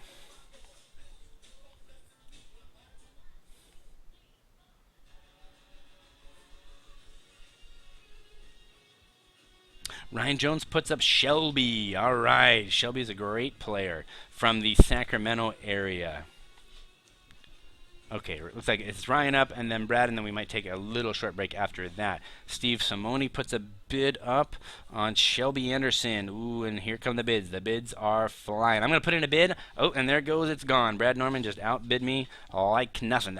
Shelby would have been a great last addition to this team, but I just didn't get him. Brad Norman's still the top bid, though, on Shelby Anderson. I've got to spend a lot of time with Shelby over the last few years. He joined up kind of near the tail end of 1.0 and has really been a mainstay all over California tournaments in 2.0. Always have a good time hanging out with Shelby at tournaments. Fun fact, my dog is named Shelby. Yeah, and she is just as sweet as Shelby. She wasn't named after him, but don't tell him that. Let's see. Brad is still the #1 pick right now for Shelby. He knows how good he is. He plays in his area. There are 5 seconds to go, and it looks like Brad Norman has snatched him up. Shelby, whatever faction. Oh no, you're Greyjoy. Oh, you know what, Shelby? Shelby has played a lot of Greyjoy. I think that was a very good call from Brad. Shelby owns House Greyjoy, and I think Brad knows it, and I think Brad knows that he just got a stellar addition to Team Greyjoy right there. All right, Gabriel Saravia has been put up on the board. Let's see. I don't know Gabriel. Have I met you, Gabriel? I'm not sure. Let me take a look at your dossier real quick. I remember glancing at it before, but I'm going to go and put it up here again and see what I see. The bids are coming in, though. Bids are coming in, so people know some things I don't. Okay, SF Bay Area player. Plays a lot. He's not a big fan of Tyrell. That's too bad. Maybe I shouldn't put him on the team.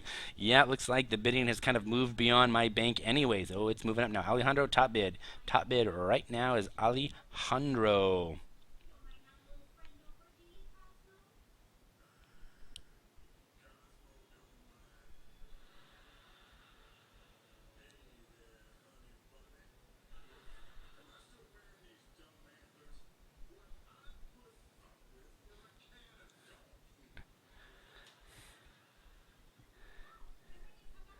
Looks like Alejandro's still that top bid. Nope, Brad Norman jumps in with a bigger bid. Brad Norman here taking the lead. Let me see. Yeah, I just don't think I really know this player. Sorry, Gabriel. I'm from the San Francisco Bay Area, but you're probably a relatively new player if we've never met. Looks like there's 10 seconds to go. Brad Norman still the top bid. Let's see, Gabriel, are you going to go? 5 seconds. And just like that, it is closed. Brad Norman has added Gabriel Saravia to Team Greyjoy. So just like that, back-to-back jacks. He adds to the power of Greyjoy. I tell you what, I bet you he knows him well and knows he'll be just fine with Greyjoy at the helm. All right, looks like the next pick is Ryan Jones. We're going to take a quick break. All right. Let me let them know that I'm going to break as well. All right, I'll be right back, guys. 1 second. No worries. We'll be back in a moment.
And we're back. Let's see if everyone else is ready. I believe we're on Ryan Jones's pick, so he should be making a pick any second here. Boy, that board is really filling up, isn't it, for our team? Now, was the dummy pick good? I think it was. I think it was a solid dummy pick. You get that dummy pick for less than 10, I think you're happy. We need to get one more player in there, though. Who are we going to get on this squad? I don't know yet, but it's going to be somebody good. That much I know. I'm just going to take a look at some of the players that have been taken. A lot of people like to hate on Tyrell, you know, but I think they're poised. I think they're going to be just fine right now. Might have to enlist a little bit of help from some Tyrell gurus. You know who you are out there. Maybe start a little think tank, because they're not going to give Team Sid much credit here for grabbing Tyrell. But honestly, I really didn't want to be left with anything besides Tyrell after Barra, Lanny, and Night's Watch went. They were the squad I was hoping for. All right, you know what? I missed. Oh, Greyjoy. It was what? $8, I think. I forgot to put that in there. Thank you. Oh, of course I messed that up. $8 for Greyjoy. I think that was it. You guys can correct me later if I'm wrong. All right. Looks like we are almost back. Yes, so Steve Simone has requested no nicknames when you put players up for bid, because some players were doing that, and it was confusing me as well. So I'm going to go ahead and quickly agree with him there. I think that's best that we use whatever name is on the dossier. That would help. Looks like we're still 1 minute away. I'm going to see what's going on in the chat. See how good you guys are.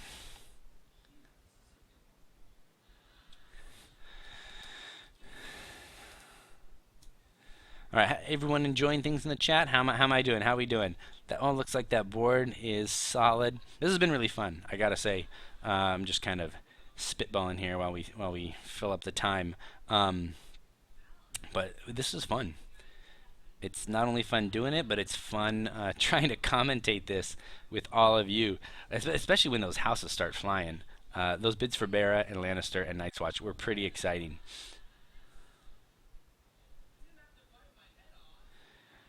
Yeah, Greyjoy at that price is pretty good. Night's Watch, I wonder if Night's Watch went too far, you know?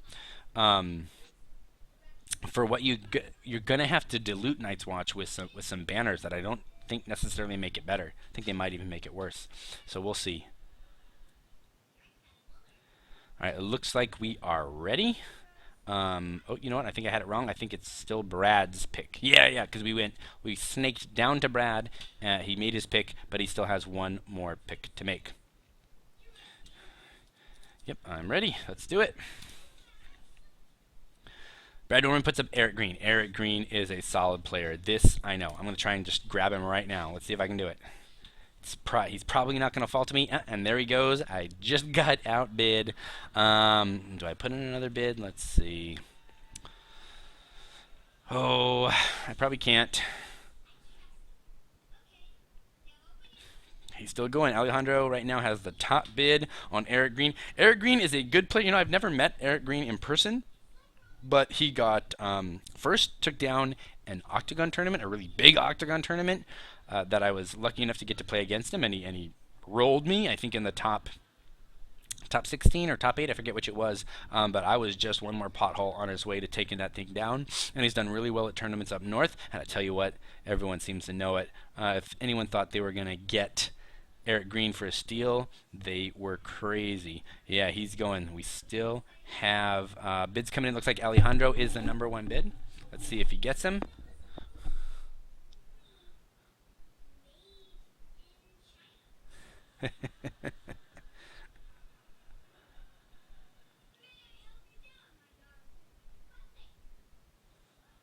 It's like 5 seconds to go. Alejandro still with that top bid, and it is closed.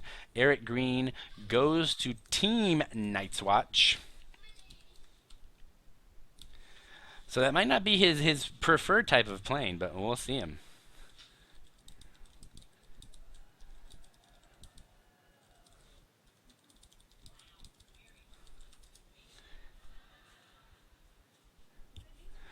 All right, let's see. So the next pick should be Ryan's. Let's see who he puts him up.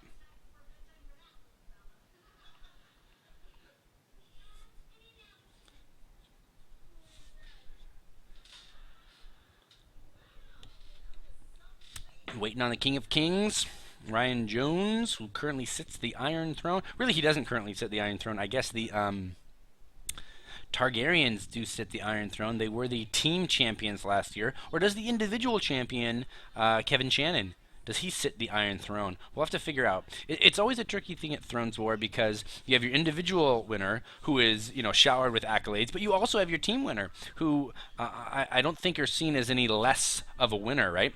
So I wonder who we kind of consider Thrones War's previous winner. I have a suspicion it's Kevin, right? Because you want to be able to name one, but you got to give credit to House Targ for taking out the team.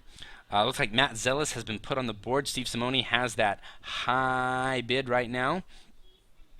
Let's see, Matt. I know Matt. Yeah. Let's see. Let's see if I can give some details about Matt. He's from Vegas. Oh yeah, looks like he really enjoys playing Greyjoy, Martell, and Targaryen.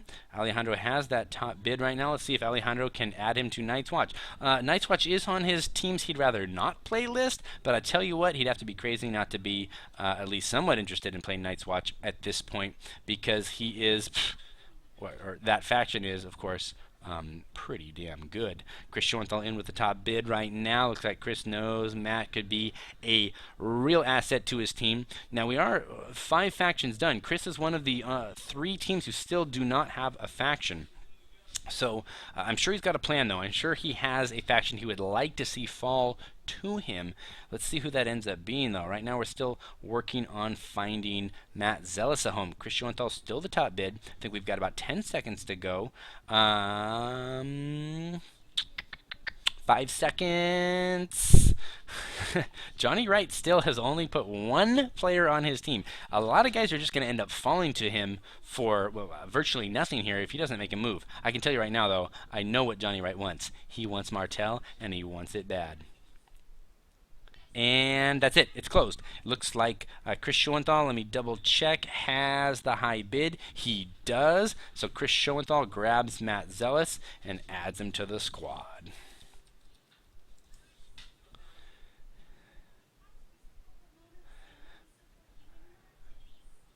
Right, I think our next drafter is Chris. Let's see who he puts up.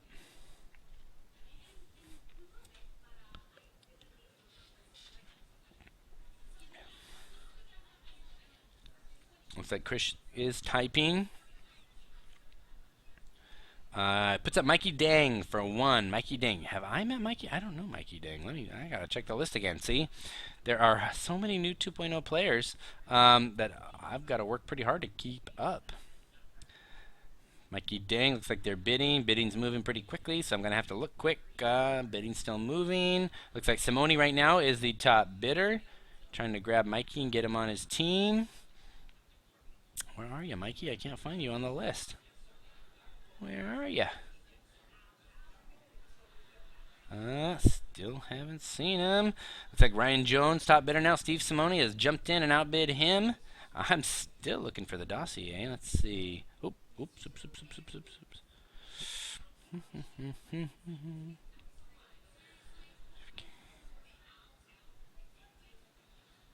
And, oh, there he is. San Diego player, plays very often, does not want to play Night's Watch, so I guess maybe I shouldn't make the bet. Ryan Jones top bid on him, though. He knows him. He's from San Diego. Probably has a pretty good idea. That'd be great on his team. So let's see. Ryan Jones has got that bid for Mikey. Let's see if he gets him. Simoni jumps in with the top bid. He's not going to let him go. I'm not sure if Simoni knows him or if he just doesn't want to let him go to someone from San Diego, right? You got to break up some of those alliances. You can't just let someone form an all San Diego team. Not that Ryan is doing that right now with his crew. He's got a pretty diverse squad, but I think Simoni realizes he's got to start building a team, right? He's got a lot of spots to fill, and it's time to start spending some money on those spots.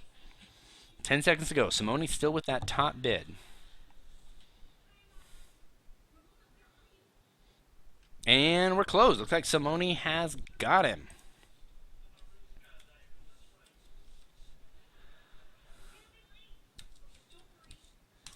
There you go. Mikey goes to Team Steve Simone. That's Team Lannister. You just got to be happy, right? If Steve drafts you, you're just doing a little happy dance because you've got Lannister. You know you can play Tywin, and you're the only team that gets to play Tywin.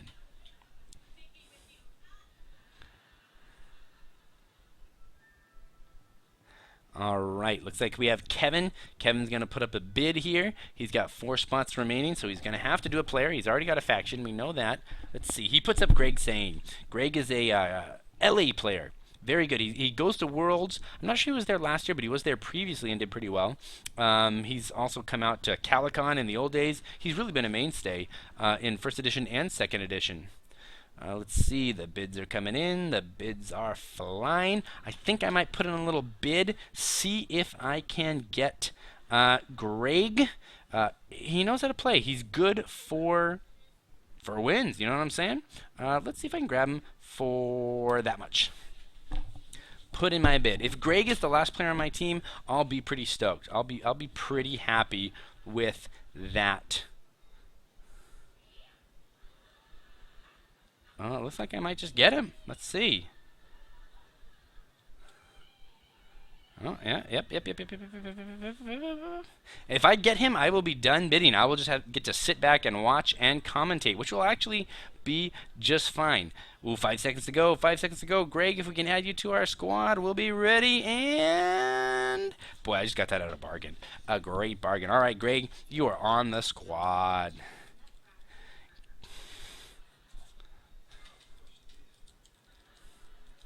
And I'm done. I cannot make any more entries. We have filled up Team Sedlasky. We used every last dollar, and that's it.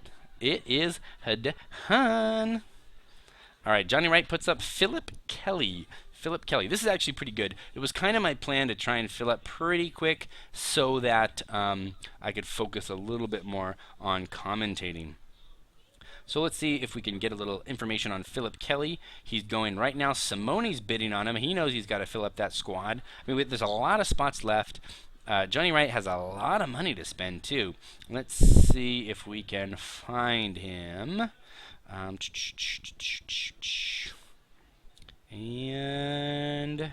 there he is, Philip Kelly. Philip Kelly, Santa Barbara. Yes, I know him. He's from the 3-person meta. Boy, I would have really liked to get Philip had I realized where he was. He plays quite a bit. I've talked to him at a few store championships. He made the cut at a store championship previously. He's a really nice guy, really good player. Let's see who's going to get him. Looks like Johnny Wright has the top bid right now. I think John probably remembers him from that same store championship that we both met him at, and did quite well, Philip did. So let's see if John Wright gets that steal. Steve jumps in, though. Steve knows something's up. He spends a little money. He's not going to let Johnny Wright get him for that cheap. Johnny Wright jumps in, and we've got a bidding war between Steve Simone and Johnny Wright.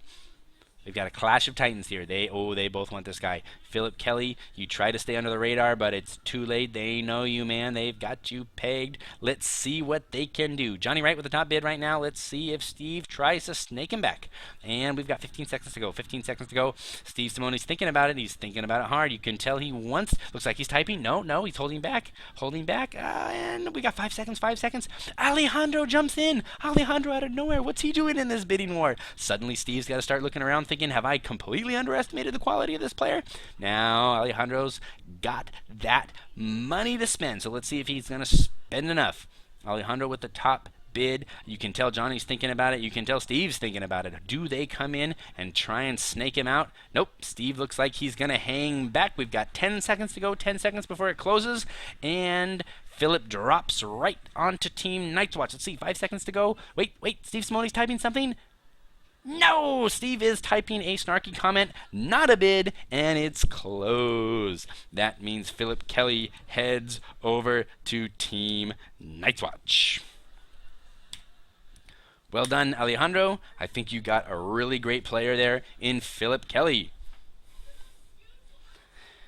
Let's see. That will probably be, what? Alejandro's turn to put up somebody else. Alejandro, you're going to put up 2.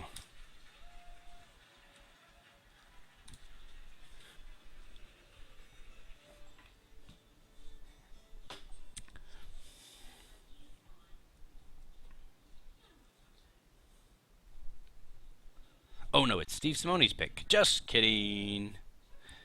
Oh, he puts up Thurston. Oh, Thurston is a very good player. I've met him a few times down here in Southern California. These bets are going to be coming in. Here they come. The bids are flying. Bids are flying. Thurston, they want you. I just want you to know. Let's see. High bid is Chris Schoenthal right now. Chris Schoenthal with that high bid. Chris has yet to develop a faction, so we're not sure exactly where Nick Thurston's going to end up. Nick Thurston, I think, was the one who just took second place at the Store Championship this last weekend. So, or shoot, this last weekend? I think it was yesterday. Gosh, that's right. It still is this weekend. So Nick is, we know he's a good player. We know he's a competitive player. Chris knows that he played Chris in that final, or played Nick in that final. That's why he's probably bidding, but it looks like Brad knows it also. Brad jumps in there. Let's see. Now we go to John Wright. Johnny Wright knows he's a skilled player as well. Johnny Wright with that top bid. Let's see if Johnny Wright can get him and add him to team question mark, since Johnny Wright has spent very little money and only has Sean McCollum on his mystery squad. Let's see. Johnny Wright does have that most money. Let's see if he can get it. Looks like the clock is on. We're down to 10 seconds. Can Johnny Wright grab Nick Thurston and add him to team question mark? Steve Simone jumps in and makes a bet to outbid Johnny Wright. That means Steve is still on this strategy of making sure Johnny does not get the kind of value he's looking for. John Wright jumps back in, though, and outbids him. I think John Wright, it's a case of big bank versus little bank here, and I think John Wright's going to muscle his way to get him. You don't often see John Wright get in a bidding war, and when he does, you know he wants that player. Let's see if he's willing to spend more than Steve. He's still the top bet, but looks like Steve is coming back. Nope. Steve looks to be holding back. We've got 15 seconds to go, and we know that Johnny Wright is still the top bidder. Let's see, we're down to 5 seconds. 5 seconds. Will Johnny Wright get it, or will Steve try and snake it from him? It is closed. Johnny Wright grabs Nicholas Thurston and adds him to Team Unknown.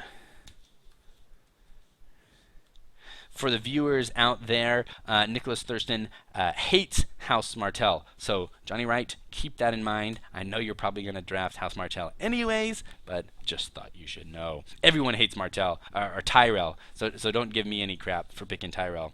I knew everyone would put Tyrell as their negative, but it's okay. We're gonna coach him up. We're gonna get him ready to go.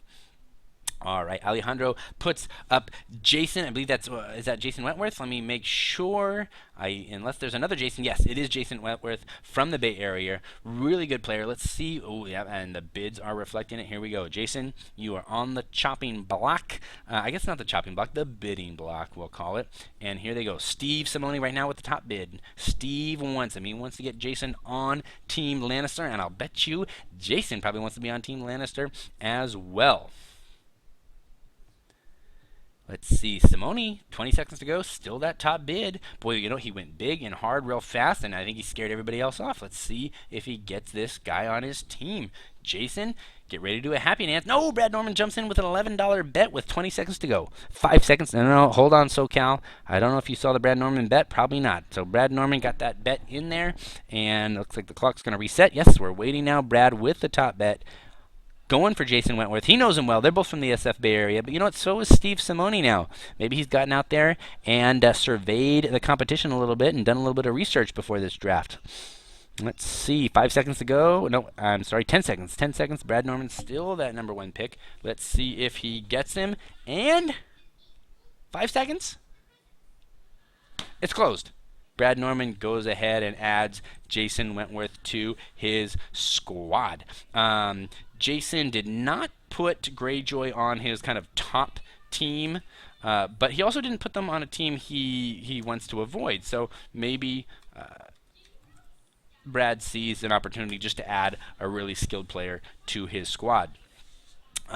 Looks like we go to Alejandro. Alejandro puts up Joel. I'm going to have to look up Joel. Who is Joel? Let me see. Joel.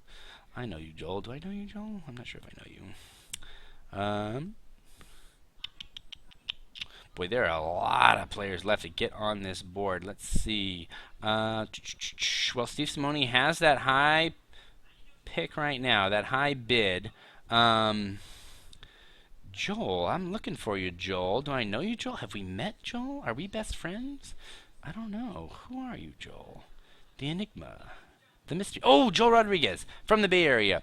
I think we may have met at High Garden. Were you at High Garden? I think you might have been. And maybe we had a quick meeting. If not, I apologize. But boy, looks like the San Francisco Bay Area players are well aware of who you are. Alejandro is the top bidder right now. That is Team Night's Watch trying to add Joel Rodriguez to their squad. Let's see if he's successful. 5 seconds to go, and it looks like it's done. Joel, you've gone to Team Night's Watch. It's a nice home. I think you'll be really happy there.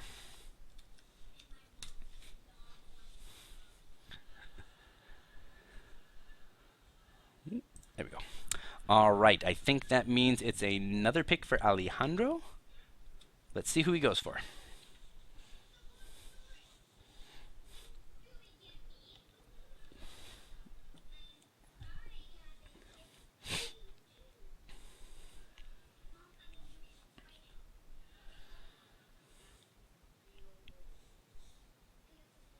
Oh, did he? I don't think he did. Let me see. No. All right, I think we're still waiting for Alejandro's next pick. Does he know? Does Alejandro know that he's got two? Of course he does. Of course he knows. He's always on point. Let's see. Still waiting for that Alejandro pick. Let's see what happens.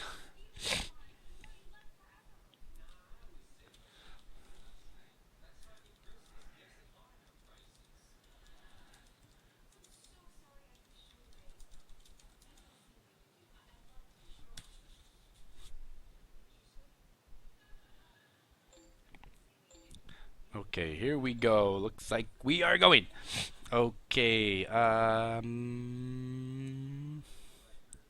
Michelle Stover. Michelle Stover has gone on the board. I have had the great pleasure to play with Michelle at a number of Southern California store championships and regionals. She is a very, very good player.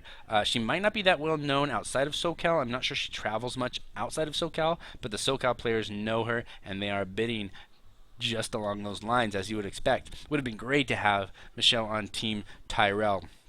Looks like Chris Schoenthal has the top bid right now. Let's see if he gets there. That would be still a mystery team. We don't know what faction Chris is going to end up bidding on, but let's see. Looks like he is still, yes, he's still the top bidder. No, Steve Simone has jumped in and outbid Chris Schoenthal. So Steve Simone has the top bid for Michelle Stover. Let's see if he can keep her. We're down to about 20 seconds now. Michelle, if it sticks like this, you'll be joining Team Lannister. Michelle is a big Lannister player. I've seen her at multiple tournaments playing Lannister, so I would not be surprised for an instant if she would be doing a little happy dance to get Team Lannister going for herself. Let's see, 15 seconds to go. 5 seconds. Simone with that top bid, and it's closed. It's done. Michelle goes to Steve Simone and Team Lannister. Steve's got to be really stoked about that. And I'll tell you what, Michelle, you just found yourself a great king and a great home with Team Lannister. All right, so it'll be going to Johnny Wright. I think Johnny Wright, it's his pick to put up a player. And I apologize if I lose track of whose pick it is. It gets a little confusing when you can't really read it from the draft board, right? You got to rely on our moderator, who's doing a great job, by the way. James Speck is moderating and keeping everything on task from San Diego. All right, Johnny Wright puts up Nick Prax. Nick Prax is a San Diego player. Took a little break from Thrones. He's back, though, and doing quite well, as we would assume he would. So Nick has always actually done really well at Thrones War. I would expect nothing less than excellent from the Prax Master. So let's see. Chris Schoenthal, who knows him well, has that top bid right now, trying to get him to add to that mystery squad. Let's see. Chris Schoenthal with the top bid. See if it holds up. 15 seconds to go, Nick. Let's see if you end up with a familiar face in Chris Schoenthal.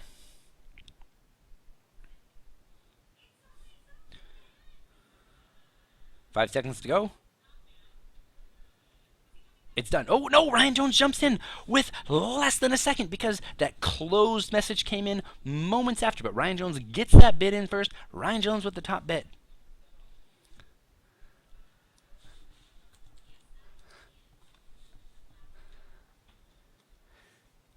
Ryan Jones still with that top hit. Just jumps in there and realizes, I can get Nick on my team. Yeah, hell yeah, I'm going to do that. Let's go. All right, looks like we've got about 15 seconds to go. Will Nick end up? No, 5 seconds. 5 seconds. Boy, that went fast. 5 seconds to go. Does Nick end up on Team Ryan Jones? And it's done. Chris tried to get in a bid. He tried to get in a bid, but he was too late. It was closed. It was closed. And he ends up on Team Ryan Jones.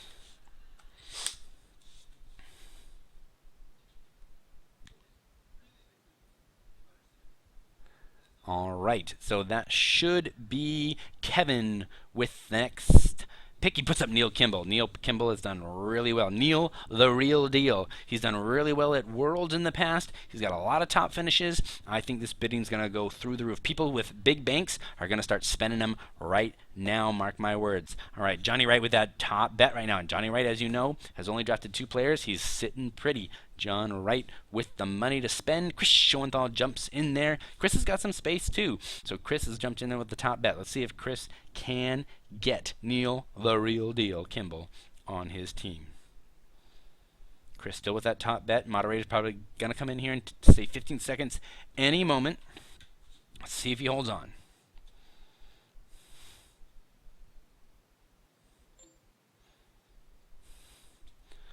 All right. 5 seconds. 5 seconds. Chris. Oh, man. If Chris grabs him right here, that is a great grab for Team Chris. And it's done. It's done. Neil Kimball was the, I believe, #1 Targaryen player at Thrones War last year. Someone can correct me if I'm wrong. But he definitely did very well with House Targaryen. He was the king of House Targaryen, I think. So he joins Chris Schoenthal. That is a team of skill. That is a team of experience. Let's see what faction they end up, though. What will they get for Team Schoenthal? All right, so that puts us, I believe, to Chris Schoenthal's pick, if I'm not mistaken.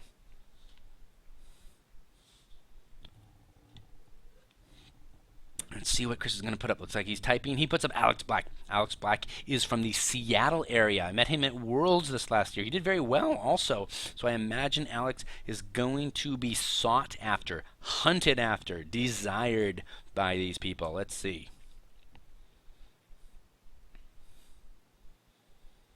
John Wright with the #1 bet right now, and it went very quick. It went from Chris to Alejandro, to Ryan, to Johnny Wright. Johnny Wright with that #1 bet. Johnny Wright's got a lot of spots to fill. He's going to have to start bidding, or else these bids are going to be made for him. Looks like we've got the 15-second mark. Johnny Wright with the #1 bid. Boy, that is a great deal right now. Let's see if he can get Alex Black on team whatever. It's done. He's got him. It's closed. Johnny Wright adds Alex Black to his squad. Boy, Alex had a really good run at Worlds this last year, so I think that is a great grab for John. He's got Sean McCullum, Nick Thurston, and Alex Black, 3 very accomplished tournament players. So I think Johnny Wright, whatever house he picks, it's going to be Martell. Just watch. Is going to do pretty well.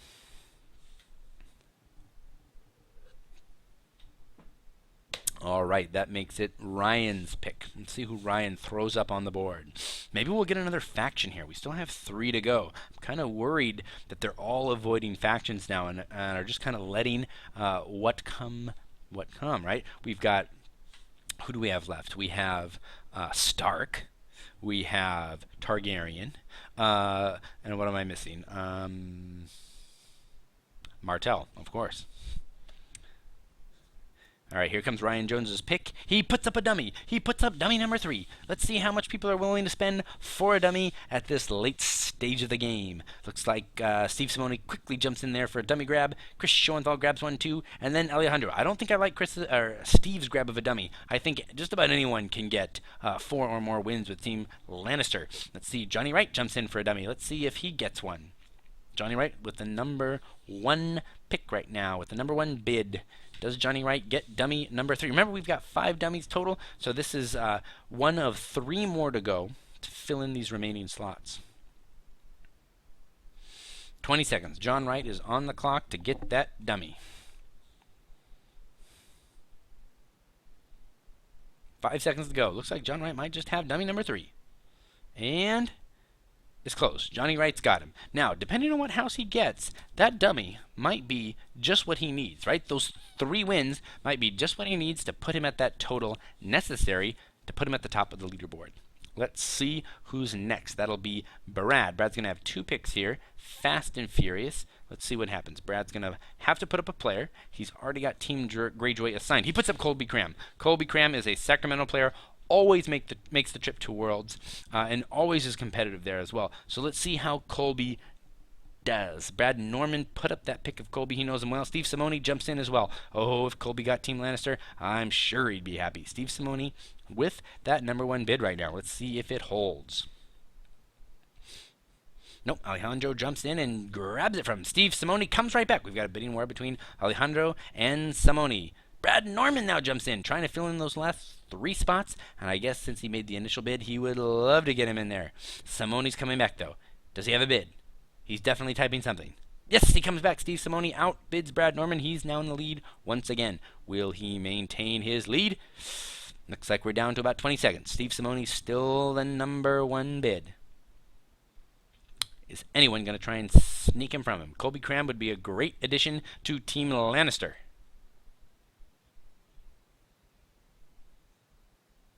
10 seconds. 10 seconds to go. Steve Simoni still the top bid. And 5 seconds. 5 seconds. Is anyone going to grab Colby? And that's it. Colby Cram, you've gone to Team Lannister. Congratulations. What are you going to do next? All right, looks like we've got another pick from Brad coming in. Let's see who he throws on the board. It's going to be another player.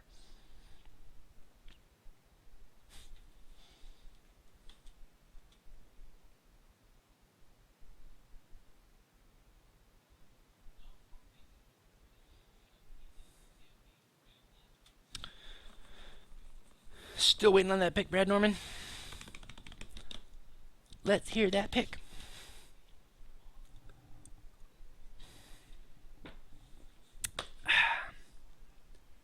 Does Brad know?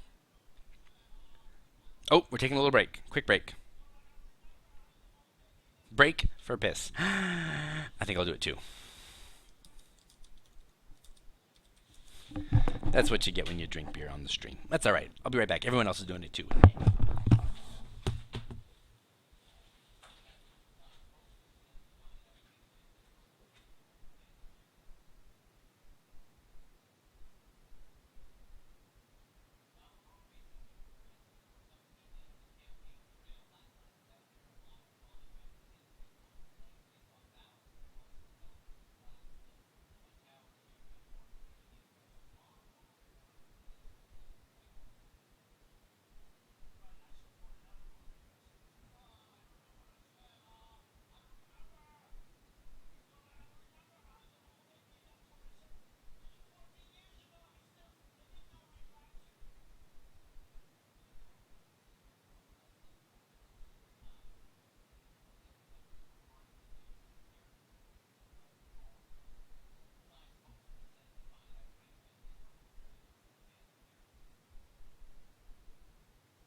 are back, everybody. Let's see if the squad is back.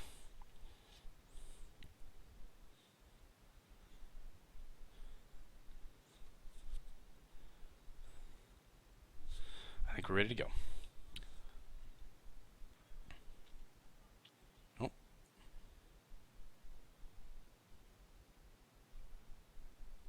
Maybe we're not quite ready to go. I think we're waiting for a king or two to return. So at least I wasn't the last one.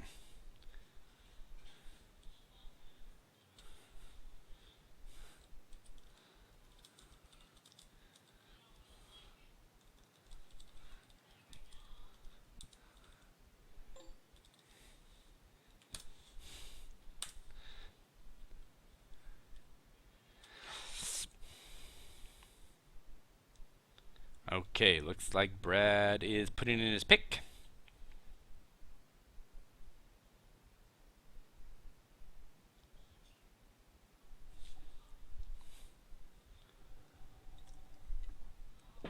Waiting on that pick from Brad. Come on, Brad. Looks like we might still be waiting for Alejandro. One more king. Johnny Wright is definitely chip leader right now, right? I mean, he's only got 4 spots. But you know what? So does Kevin. But Kevin went in early with Bruno, Baratheon, James. I mean, honestly, Kevin has a good team, and he's got Barra, and Barra is going to be good this year. Watch out for Barra passive power gain. Dummy. He put up a dummy. Brad put up dummy number 4. Looks like Brad Norman is in on dummy number 4 for $5. Let's see if he can get him for $5. I don't know if Steve needs a Lannister dummy. I feel like Lanny is dummy proof, right?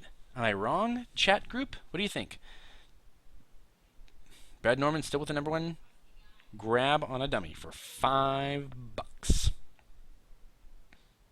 Nope, Alejandro jumps in to try and grab a dummy for $6. I mean, you got to think it's worth it, right? Brad Norman jumps back for $7 for a dummy. Let's see if Brad can get a dummy for $7. Someone's typing. Someone typing. Brad has definitely got the lead. A $7 dummy. Let's see if he gets them. This will be dummy number 4. See, and Steve Simone has just made a comment. He says all my players are going to get at least 3 wins because they're going to set up Tywin at least 3 times. So there you go. He finally has done the math, and he can stop bidding on these ridiculous dummies. He doesn't need them. Looks like we've got 5 seconds to go, and it's closed. Brad Norman. I'm sorry. Brad Norman has gotten dummy number 4. And that was dummy number 4 for $7. It's a good deal. All right. Let's see. Whose pick is it? Let's see. We're about to find out. That was Brad, so I think it's back to Ryan, if I'm not wrong. Yes, Ryan Jones puts up Chris Thompson. Okay, Chris Thompson is a very, very high-skilled player, a lot of accolades. Chris Thompson almost made the cut at Worlds this last year. Let's see how much Chris Thompson goes for. Oh, the bidding is fast and furious. Chris Schoenthal with the top bid right now. Johnny Wright jumps in and grabs the bid. Johnny Wright does have money. Chris jumps right back. Chris and Johnny Wright are in a bidding war. Johnny Wright back on top. Johnny Wright with a high bid on Chris. Let's see. On Chris Thompson, that is. Steve Simone now thinking about it. Alejandro jumps in with a $13 bid. Alejandro. Now Johnny Wright back with 14. Oh, I'm not supposed to say dollar amounts. Sorry, been drinking too much. Chris Schoenthal now with the top bid. Oh, the bids are going crazy now. All right, Chris. No, go. John Wright now, Chris. And now we have Chris Schoenthal. Chris Schoenthal with the top bid. Let's back to Chris. Chris trying to get Chris. 15 seconds to go. Chris is getting Chris. 15 seconds. 5 seconds. 5 seconds. Has Chris got Chris? And it's done. Chris Schoenthal gets Chris Thompson. Now, the question is, what house will Chris Thompson be playing? We don't know. Chris Schoenthal has 2 more slots to fill on his team, and we still don't know what faction he'll be playing.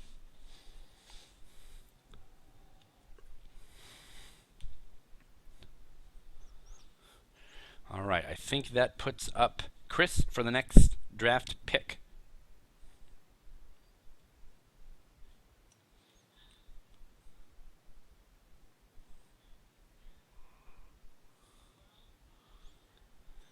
All right, waiting on Chris. Let's see.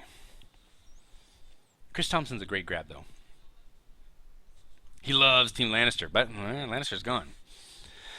Chris Schoenthal puts up Martell. Here we go. Martell gets put up. You know Johnny Wright's going to put some money. And there it is. Johnny Wright puts up two. $2 bet on Team Martell. Will they want Team Martell at this stage? You know, Team Martell is considered by many to be a bit of a weak faction. Let's see how the bidding goes. John Wright has bid $2 on House Martell, and no one has outbid him. Will Johnny Wright get Martell for a measly, a minor, a ridiculous $2?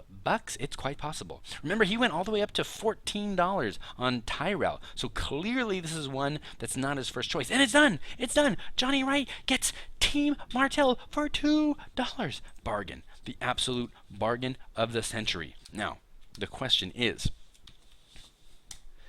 that means Chris Schoenthal and Ryan Jones are left with two options, right? And two options only. We've got Targaryen and we've got Stark. I'll bet you we get in a bidding war over Stark. I really don't think Ryan or Chris really wants to end up with Targaryen, but we shall see. Whose bid is it? Kevin. Kevin, you're up. Who are you going to put up, Kevin? Kevin has not filled a spot in a long time, so you got to think he's got to start thinking about filling up those spots. He's now in fact, behind quite a few players. He had that early burst, and he's been sitting back, kind of waiting for his moment. He puts up Josh Bryant. Josh Bryant, let's see. Josh Bryant, Kevin Shannon, Josh Bryant, waiting for more bids.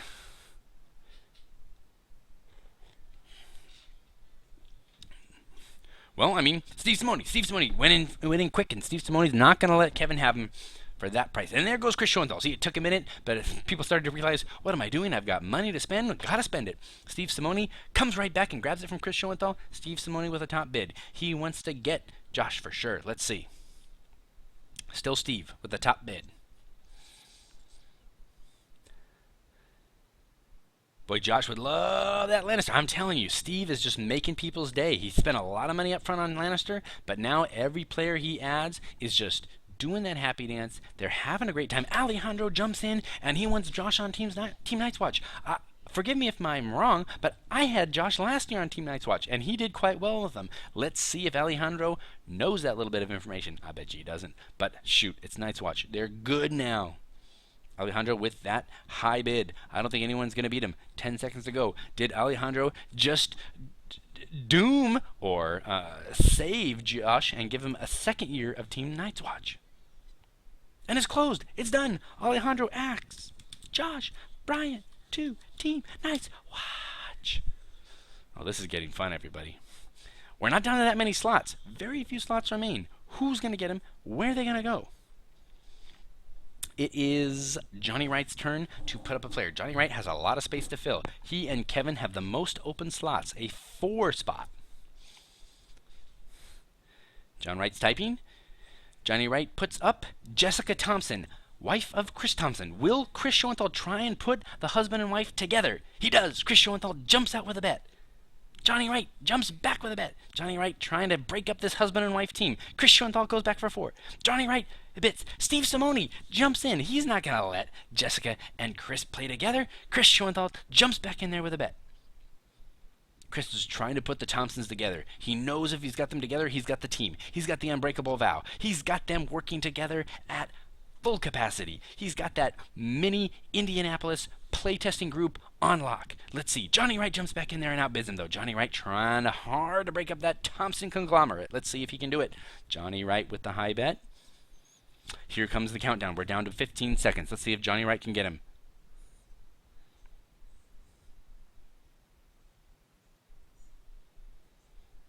15 seconds to go. Johnny Wright's got that bid.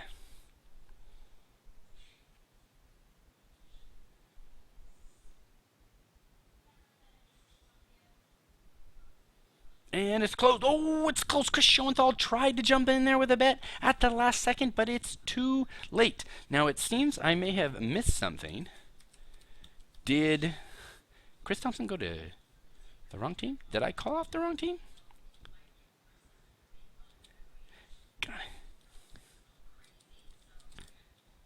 I did miss it. Looks like Chris Thompson did not go to Chris Schoenthal. I thought he did. Johnny Wright has put the Thompsons together. It's my fault, guys. I apologize. I must have missed something in the chat. That means Johnny Wright has really worked hard to put the Thompsons together.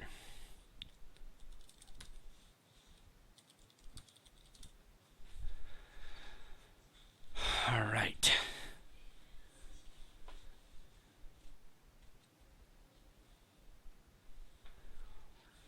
All right, that means Chris Schoenthal still has a lot of spots to fill. Gosh, he's got 3 spots and a faction. He's down between Targaryen and Stark. I'm not sure when Chris started this thing he wanted to end up with either one of those factions, but here he is. He's got money to spend. I wonder which one he'll be most satisfied in getting. My guess is it would be Stark, but if I've got to guess, I think Ryan would also like to get Stark, so let's see what happens. Steve Simoni puts up Dan Yeager. Let's see about Dan Yeager. Ryan Jones jumps in and starts bidding as well. Dan Yeager is a San Diego player, plays weekly, has done well at store championships, has even won a store championship. So I think this is the kind of guy we're going to see some betting. Fast and furious. Ryan Jones jumps in to outbid Steve Simoni. Now Steve Simoni jumps in to outbid Ryan Jones. So we've got a little bit of a bidding war here. Steve Simoni with the number 1 pick. Number 1 bid. Let's see if he can hold on to it. Alejandro jumps in. Gotta forget about those Night's Watch. Alejandro jumps in. Steve Simoni, just like that, takes it away. Steve Simoni back in the lead. He's not going to let Alejandro add more firepower to Team's Night's Watch. No way. Steve Simoni with that number 1 bid. Let's see if he can hold on to it. The more I drink, the more I slur. But you guys know what I'm saying. All right, Steve Simoni still with it. 10 seconds to go. Steve Simoni looks like he might just get Dan Yeager on his team. Let's see. There's 5 seconds to go. 5 seconds. Is anyone going to stop him? Ryan Jones jumps in. Ryan Jones jumps in. He's not going to let him have him. He's not going to let Steve have him. Not for that much. Let's see if Ryan Jones can keep him. Steve Simoni is typing. He's typing. Is he going to put in a bet? Nope. Ryan Jones holding on to it. Steve Simoni thinking about it. He's looking at his bank. He's weighing his options. Will he be able to add him to his team? Steve Simoni does it. He bets more than Ryan Jones. He outbids him. I'm doing really hard here not to say the amounts. Sorry that I failed a few times. Steve Simoni with the top bid, though. He's got it. Does he want it 15 seconds to go? Steve Simoni really wants to get him on Team Lannister. Dan Yeager probably wants it too. He's probably stoked. Everybody on Team Lannister is so happy. 5 seconds to go. I think he's got him. 5 seconds. No one else seems to be typing. And it's done. It's done. Dan Yeager has gone to Team Lannister, and King Steve Simoni, the Jägermeister, is with Team Lannister. All right. Looks like it's Alejandro's turn. He throws up Adon, Black Sword, the original. Black Sword has been playing longer than I have. We're talking way over a decade. This guy is original 1.0 guru stud. Guy drives a motorcycle. He's tough as nails, and he is ready to get back into the game. Let's see how much he goes for. The Black Sword is being high bid by Steve Simoni. Oh, no, we're still, yes, I'm sorry, I thought we had a little pause there, but the pause is over. Steve Simoni still does have that high bid on Black Sword, the Adon Tejada. Is Steve going to get him? No, wait, yes, no. Yes, we're down to 10 seconds. Steve Simoni, oh my gosh, Adon, not only are you back in the game, but you're about to land on Team Lannister. No, Alejandro jumps in. He's trying to get him on Team Night's Watch. Adon did always go by Black Sword. Perhaps he will take the black tonight. Let's see. Alejandro with that top bid. No one's outbidding him. The clock is ticking. Will Alejandro get it? 15 seconds to go. 15 seconds. Will Black Sword end up on Team Night's Watch? Boy, when you're in a bidding war between Night's Watch and Lannister, you're in a good place. Steve Simoni jumps in and gets the high bet. He wants him for his team. Maybe he's listening to the stream and realizes that Black Sword would be a great addition to Team Lannister. Let's see. Steve Simoni still with the top bet. No one else seems to be jumping in. 15 seconds. Steve Simoni still looking to add Adon Tejada to Team Lannister. 5 seconds. I think we're here. And it's done. It's done. Black Sword, Adon Tejada has joined Team Lannister. He's going to be so stoked. Oh my gosh. He gets the best house. And he gets to play for Steve Simoni. He is going to be super happy. He's going to come in on that ninja motorcycle. Just doing wheelies out front of Ryan's house. It's going to be great. All right, who's up next? I think I have no idea who's putting up the next bid. Let's see. Well, that was Brad, so maybe it's Brad again. I think it's Brad again. Let's see if he puts up a player. Nope, it's Alejandro's time. Okay, oh no, it was Alejandro, and now it's Alejandro again. All right, Justin Smith goes up. Chris quickly outbids Alejandro's opening bid, and Justin Smith is on the board. Justin Smith, spoiler, is Michelle Stover's soon-to-be husband. So we know they're tight. We know they're going to play together. Let's see if Steve knows that, and he can get him in that last spot on Team Lannister. And maybe he's onto it. Steve has just made the #1 bid for him. Let's see if Justin can swing over to Team Lannister. Justin loves Lannister. Justin always plays Lannister, and he wins with Lannister. So I think if Steve has the betting power, the bidding power to get him on his team, it would be a great thing. Alejandro jumps in, though, and outbids him. And just like that, no, it's still the top bid. Chris Schoenthal tried to outbid his, but they came in at the same amount, but Alejandro's number just got in just a little bit before. So Alejandro still has that #1 bid. Let's see if he can get him. If he adds him to Team Night's Watch, that would be really exciting. We'd have Team Night's Watch versus Lannister, husband and wife, not working together, though we do have the Thompsons working together on Team Martell. 5 seconds to go, and it's closed. Alejandro has got him. All right, let me put him in the team. Wait. No, it's good. Okay, Justin Smith has joined Team Night's Watch.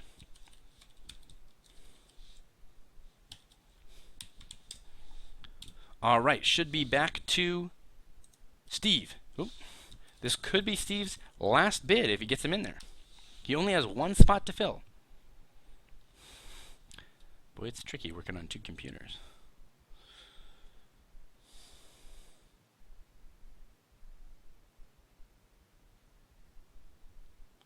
And Glenn Smallman gets thrown on the board. Glenn is a great player from SoCal. I see him all the time at tournaments. He is a regular at Thrones War and all the SoCal store championships.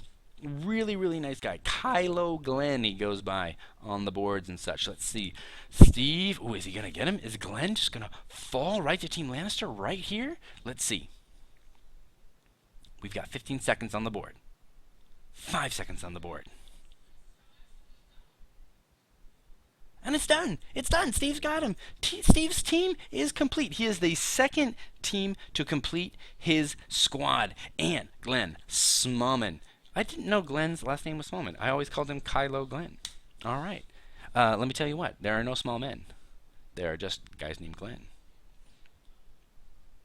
Pretty good, right? All right, Johnny Wright, it's your pick. It's your time to put somebody up. Steve can now kind of sit back and relax and see how this thing turns out, just like me.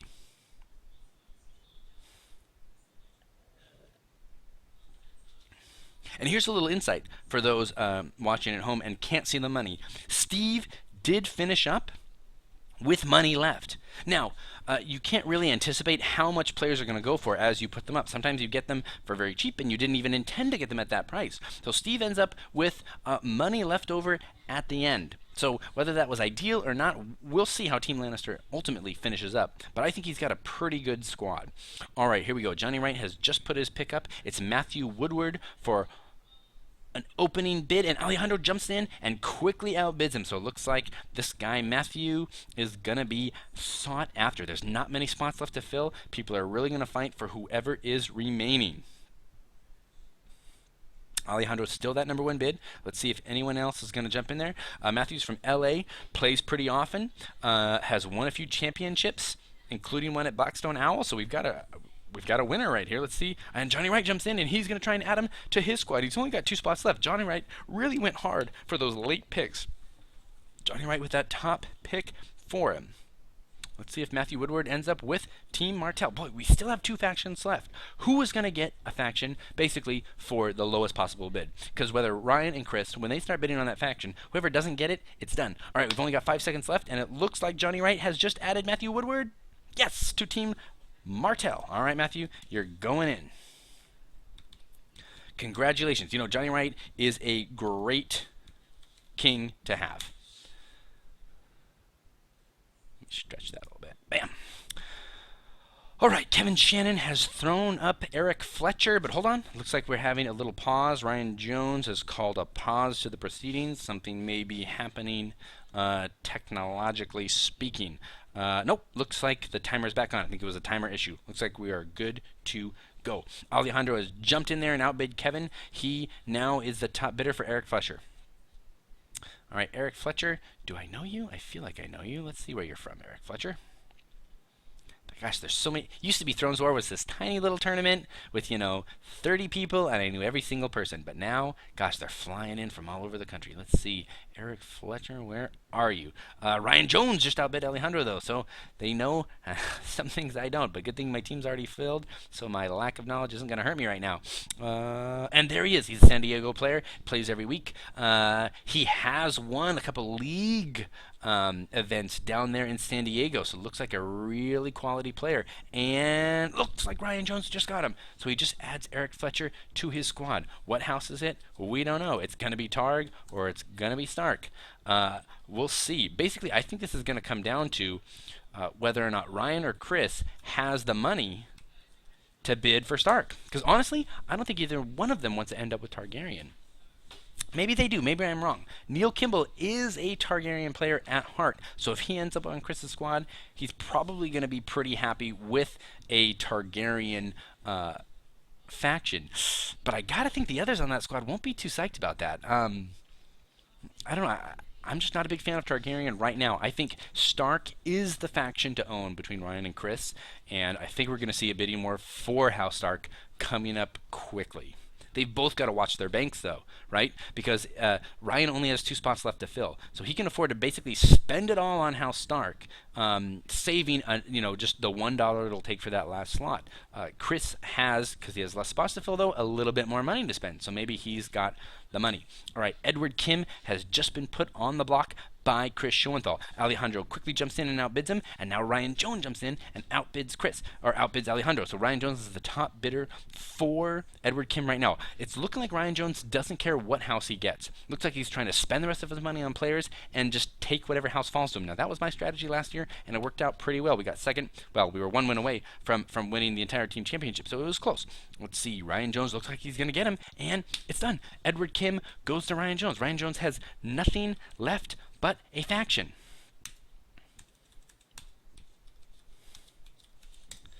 Which tells me that he is probably just going to take whatever falls to him. Does that mean Chris just gets Stark? Does Stark just fall into Chris Schoenthal's lap? I think it does, and I think he's going to end up pretty happy with that. Ryan Jones throws up Targ for $1. Targ for $1. Does he get him? Will Chris spend $2 giving Ryan Stark? I don't think so. Ryan Jones is bidding now. Ryan Jones has outbid himself and made it Targ for $3. My guess is he's just trying to blow the bank here and not end up with extra money. It's not a good look when you have extra money.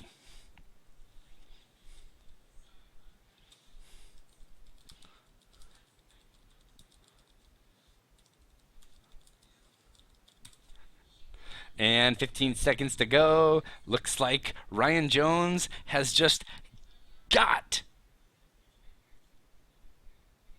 And yes, it's done. Ryan Jones has gotten Targaryen for $3. Now, technically, he bid $1 and no one bid anymore, but I'm going to put the $3. Since he put the money down, it counts. All right, Chris Schoenthal now does not even have to bid on House Stark. There's no reason to do it, and incredibly, House Stark has gone last. They've gone last. I would have thought Ryan would have tried to bid Stark, but I think Chris would have just outbid him immediately, and he would have been left with that extra money. So maybe it was kind of a wash. Chris does not need to put up Stark. It's going to fall to him no matter what. He gets Stark for $1. He can focus all his efforts on spending the last of his money on those last 3 slots. Let's see who he goes for. Emma Zealous gets put up by Brad Norman. I don't know you, Emma, but I'm guessing you're of a relation to Matt Zealous, who's already gone to Chris Schoenthal's team. And just like that, Alejandro tries to get Emma on his team. Alejandro is the top bid on Emma Zealous.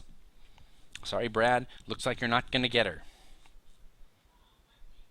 Alejandro with the top bid. 15 seconds to go for Alejandro. Now, if you're wondering why bids aren't kind of going back and forth much, it's because people have such tiny banks. They just can't afford to get into bidding wars. They just can't afford it, right? So it's really not a reflection on the quality of the player. It's just a reflection on the lack of bidding power of so many players. And it's done. Just like that, Alejandro adds Emma to his team. I am typing into the wrong computer because that happens when you've got two computers going. All right, Emma has joined Team Night's Watch.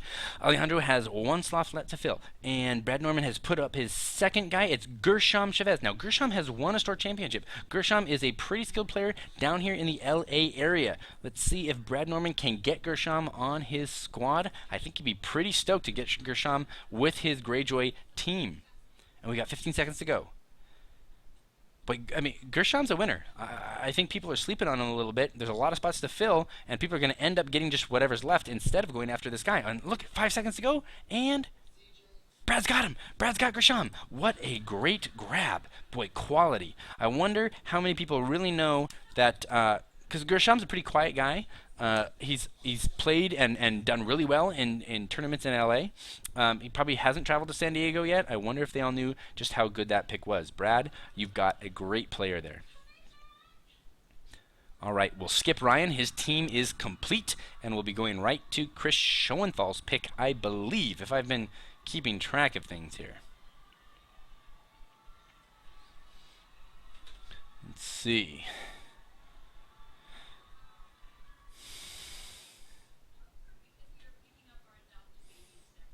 It might be a strategy. Chris is going to have to spend $1 on Stark regardless. I think it might be smart for him to just spend $1 on Stark now. Just do it now. He gets it. Yep, he did it. He just did it. He got Stark, and it's locked. I think that was the smart play. That way he doesn't lock himself in on anybody else. He can kind of let the bidding determine what happens. And now Kevin has to put... Boy, Kevin has been so quiet lately. Let's see what he's got. He's got Ryan Jellison up there for one. Chris Schoenthal quickly jumps in there and tries to outbid him. Let's see if it works. Yes, he's got the #1 bid. Let's see if Chris can add. Chris has 3 spots to fill, but he's got money, right? He can fill those spots. He just got Stark for $1, which, of course, I mean, unless you're looking at Targaryen, is the bargain of the draft. And here we go. Looks like Chris is going to get Ryan Jellison. Stole him right out from Kevin Shannon. Kevin Shannon, I don't know what's going on. He may just end up with the last 3 players in the draft. And it's done. Chris has got Ryan Jellison. All right, that was Kevin's pick. Now Johnny Wright is going to put up his player. He's only got 1 spot to fill. Let's see if he ends up with the player he puts up. All factions are gone. Our factions are distributed. Johnny Wright is typing right now. Let's see. He puts up Jeff Kane. Jeff Kane is Wrecking Crew OG. Of course John would like to get him on there. And Alejandro outbids him just like that. Johnny Wright comes right back with a big bid. Let's see if Johnny Wright can spend the last of his money and get him on his team. He for sure wants Jeff Kane. I'm not sure if anyone can outbid him here.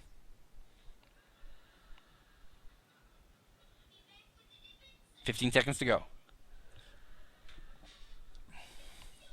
There's not many people with power left.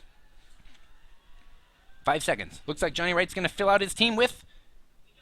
Yes, the original Wrecking Crew, Jeff Kane. Now, he couldn't get Freeberg on the squad and really make it the original Wrecking Crew. But he's got Jeff Kane, who is OG. So it's going to be good. It's going to be a good squad. I think Johnny Wright's got to be real happy getting Martell for so cheap and getting that team that he's got constructed here with the Thompsons, with Jeff Kane, Alex Black coming in from Seattle, the one, the only Sean McCollum and Nick Thurston. Pretty solid. We jump all the way to Alejandro. There are only a few spots left to fill. Alejandro, who have you got? He's typing. Alejandro puts the last dummy. The last dummy is up there, and he's bid $7. $7 on the dummy, just like that. You got to think that's the last of his money because it's his last spot, right? He's trying to get him right now for $7. Chris Schoenthal jumps in for 8. Chris is going to try and get that dummy for 8. Let's see if he can get him.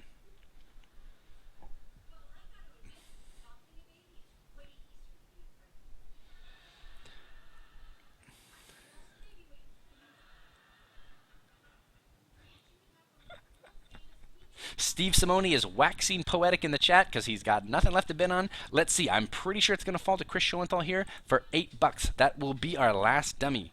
And 5 seconds to go. Yes, it is done. Dummy number 5. Chris, you've got him. He's on Team Stark. Any dummy can get 3 wins on Team Stark.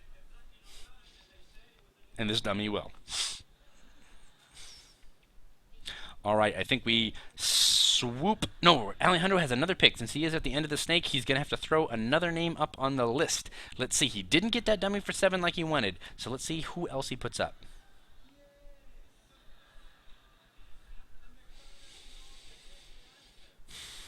Still waiting on Alejandro to throw that last guy up there.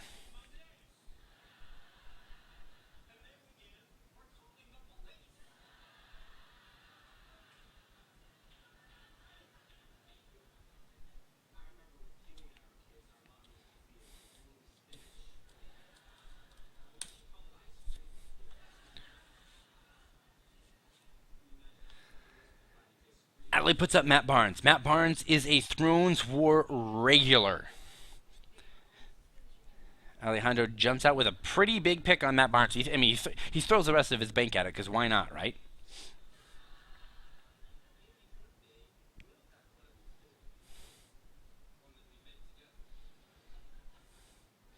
Looks like Alejandro is going to add Matt Barnes to Team Night's Watch. Matt's got to be happy about that. Alejandro is a skilled king, and he's got Night's Watch, which is the new hotness, right? Everybody's loving Night's Watch. That was so last year at Thrones War. This year, it's House Tyrell. And it's done. He gets him. Matt Barnes, you are in. The Barnesinator. And we're going to fly all the way over to Kevin. Kevin, who are you putting up?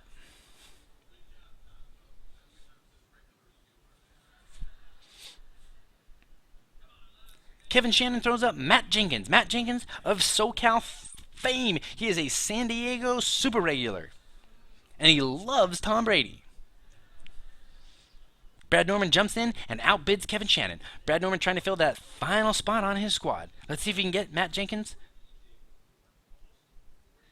I'll tell you what, Johnny Wright has already left the group. Johnny Wright has gone to bed. He's called it kaput. He's got a full squad. Why would he stay? I'm staying here to the long haul because I love you all. And I'm going to take you right through to the last pick. Nope, Johnny Wright's back. I spoke too soon. Sorry, Johnny.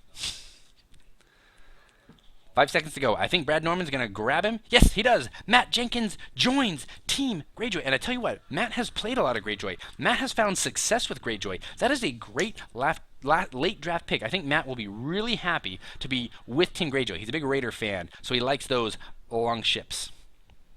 All right, we swing all the way back to Chris Schoenthal, since he is one of the few players still with picks left. Chris, what's it going to be?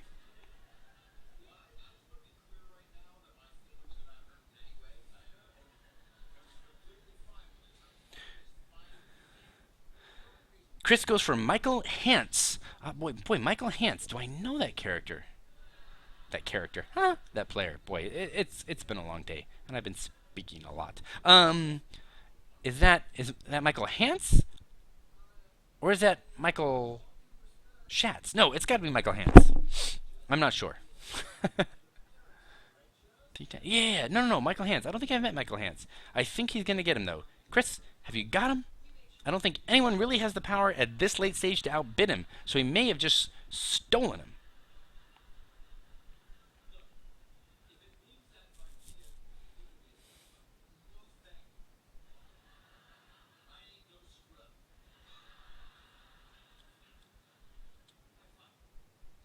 I think that's it. I don't see the moderator jumping in here and making any changes. So let's see if that's it. Oh, maybe I'm behind. No. I think that's it. I think Chris will automatically get Michael Hance because we're that late in the game. All right, and I believe that means there are 4 players left. Let me check the big board. I think they will go in order to Kevin. I don't think there is any other way to do it. So I think that'll be Michael Gorlicki.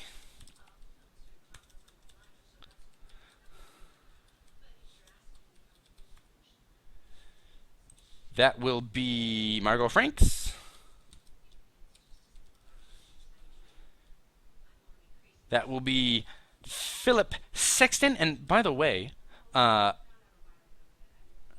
congratulations to Margot and Phil, who just celebrated their marriage last weekend. Way to go, guys. I'll say congratulations in person next month. And JD Woody. JD Woody is a great guy. He traveled all the way to Worlds this year and played in, get this, every single game at Worlds. He played X-Wing, he played Conquest, he played Game of Thrones, he played Netrunner, and I think he may have even played Armada. He'll have to correct me if I'm wrong, but I think I saw him near the end of the week when I was flying out, and he said that he had played at least one official tournament in every game at Worlds, which is pretty awesome, right? A pretty great accomplishment. Well, that's it. That's it. Every player is off the big board, and that means that we're done. Take a look, everybody. Those are our teams for Thrones War. If you got drafted, which look at all these names that did. We've got a ton of players here. These represent 67 players and 5 dummies, giving us a total. No, I'm sorry. We've got a total of 64 players, including the dummies. Which is pretty great, right? Look at this squad. We're ready to go. Team Tyrell, that's Frank Rodriguez, Chris Lavin, Steve Delatorre, Alex Esposito, John Dietrich, David Keller, Greg Sane, and the dummy.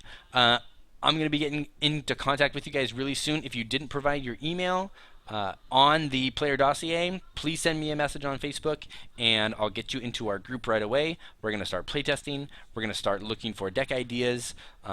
This is going to be great. I hope everybody on the stream had a really fun time. I had a blast. That was really great. I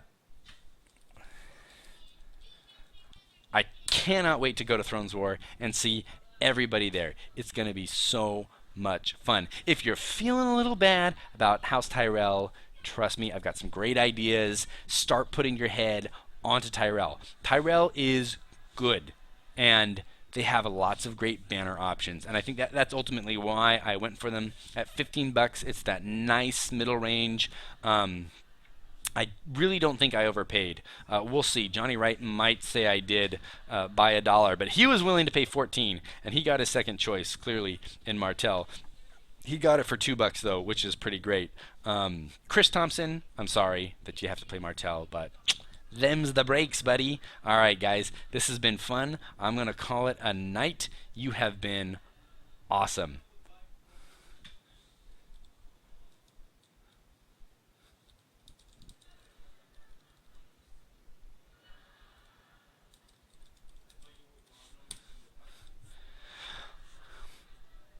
Bye.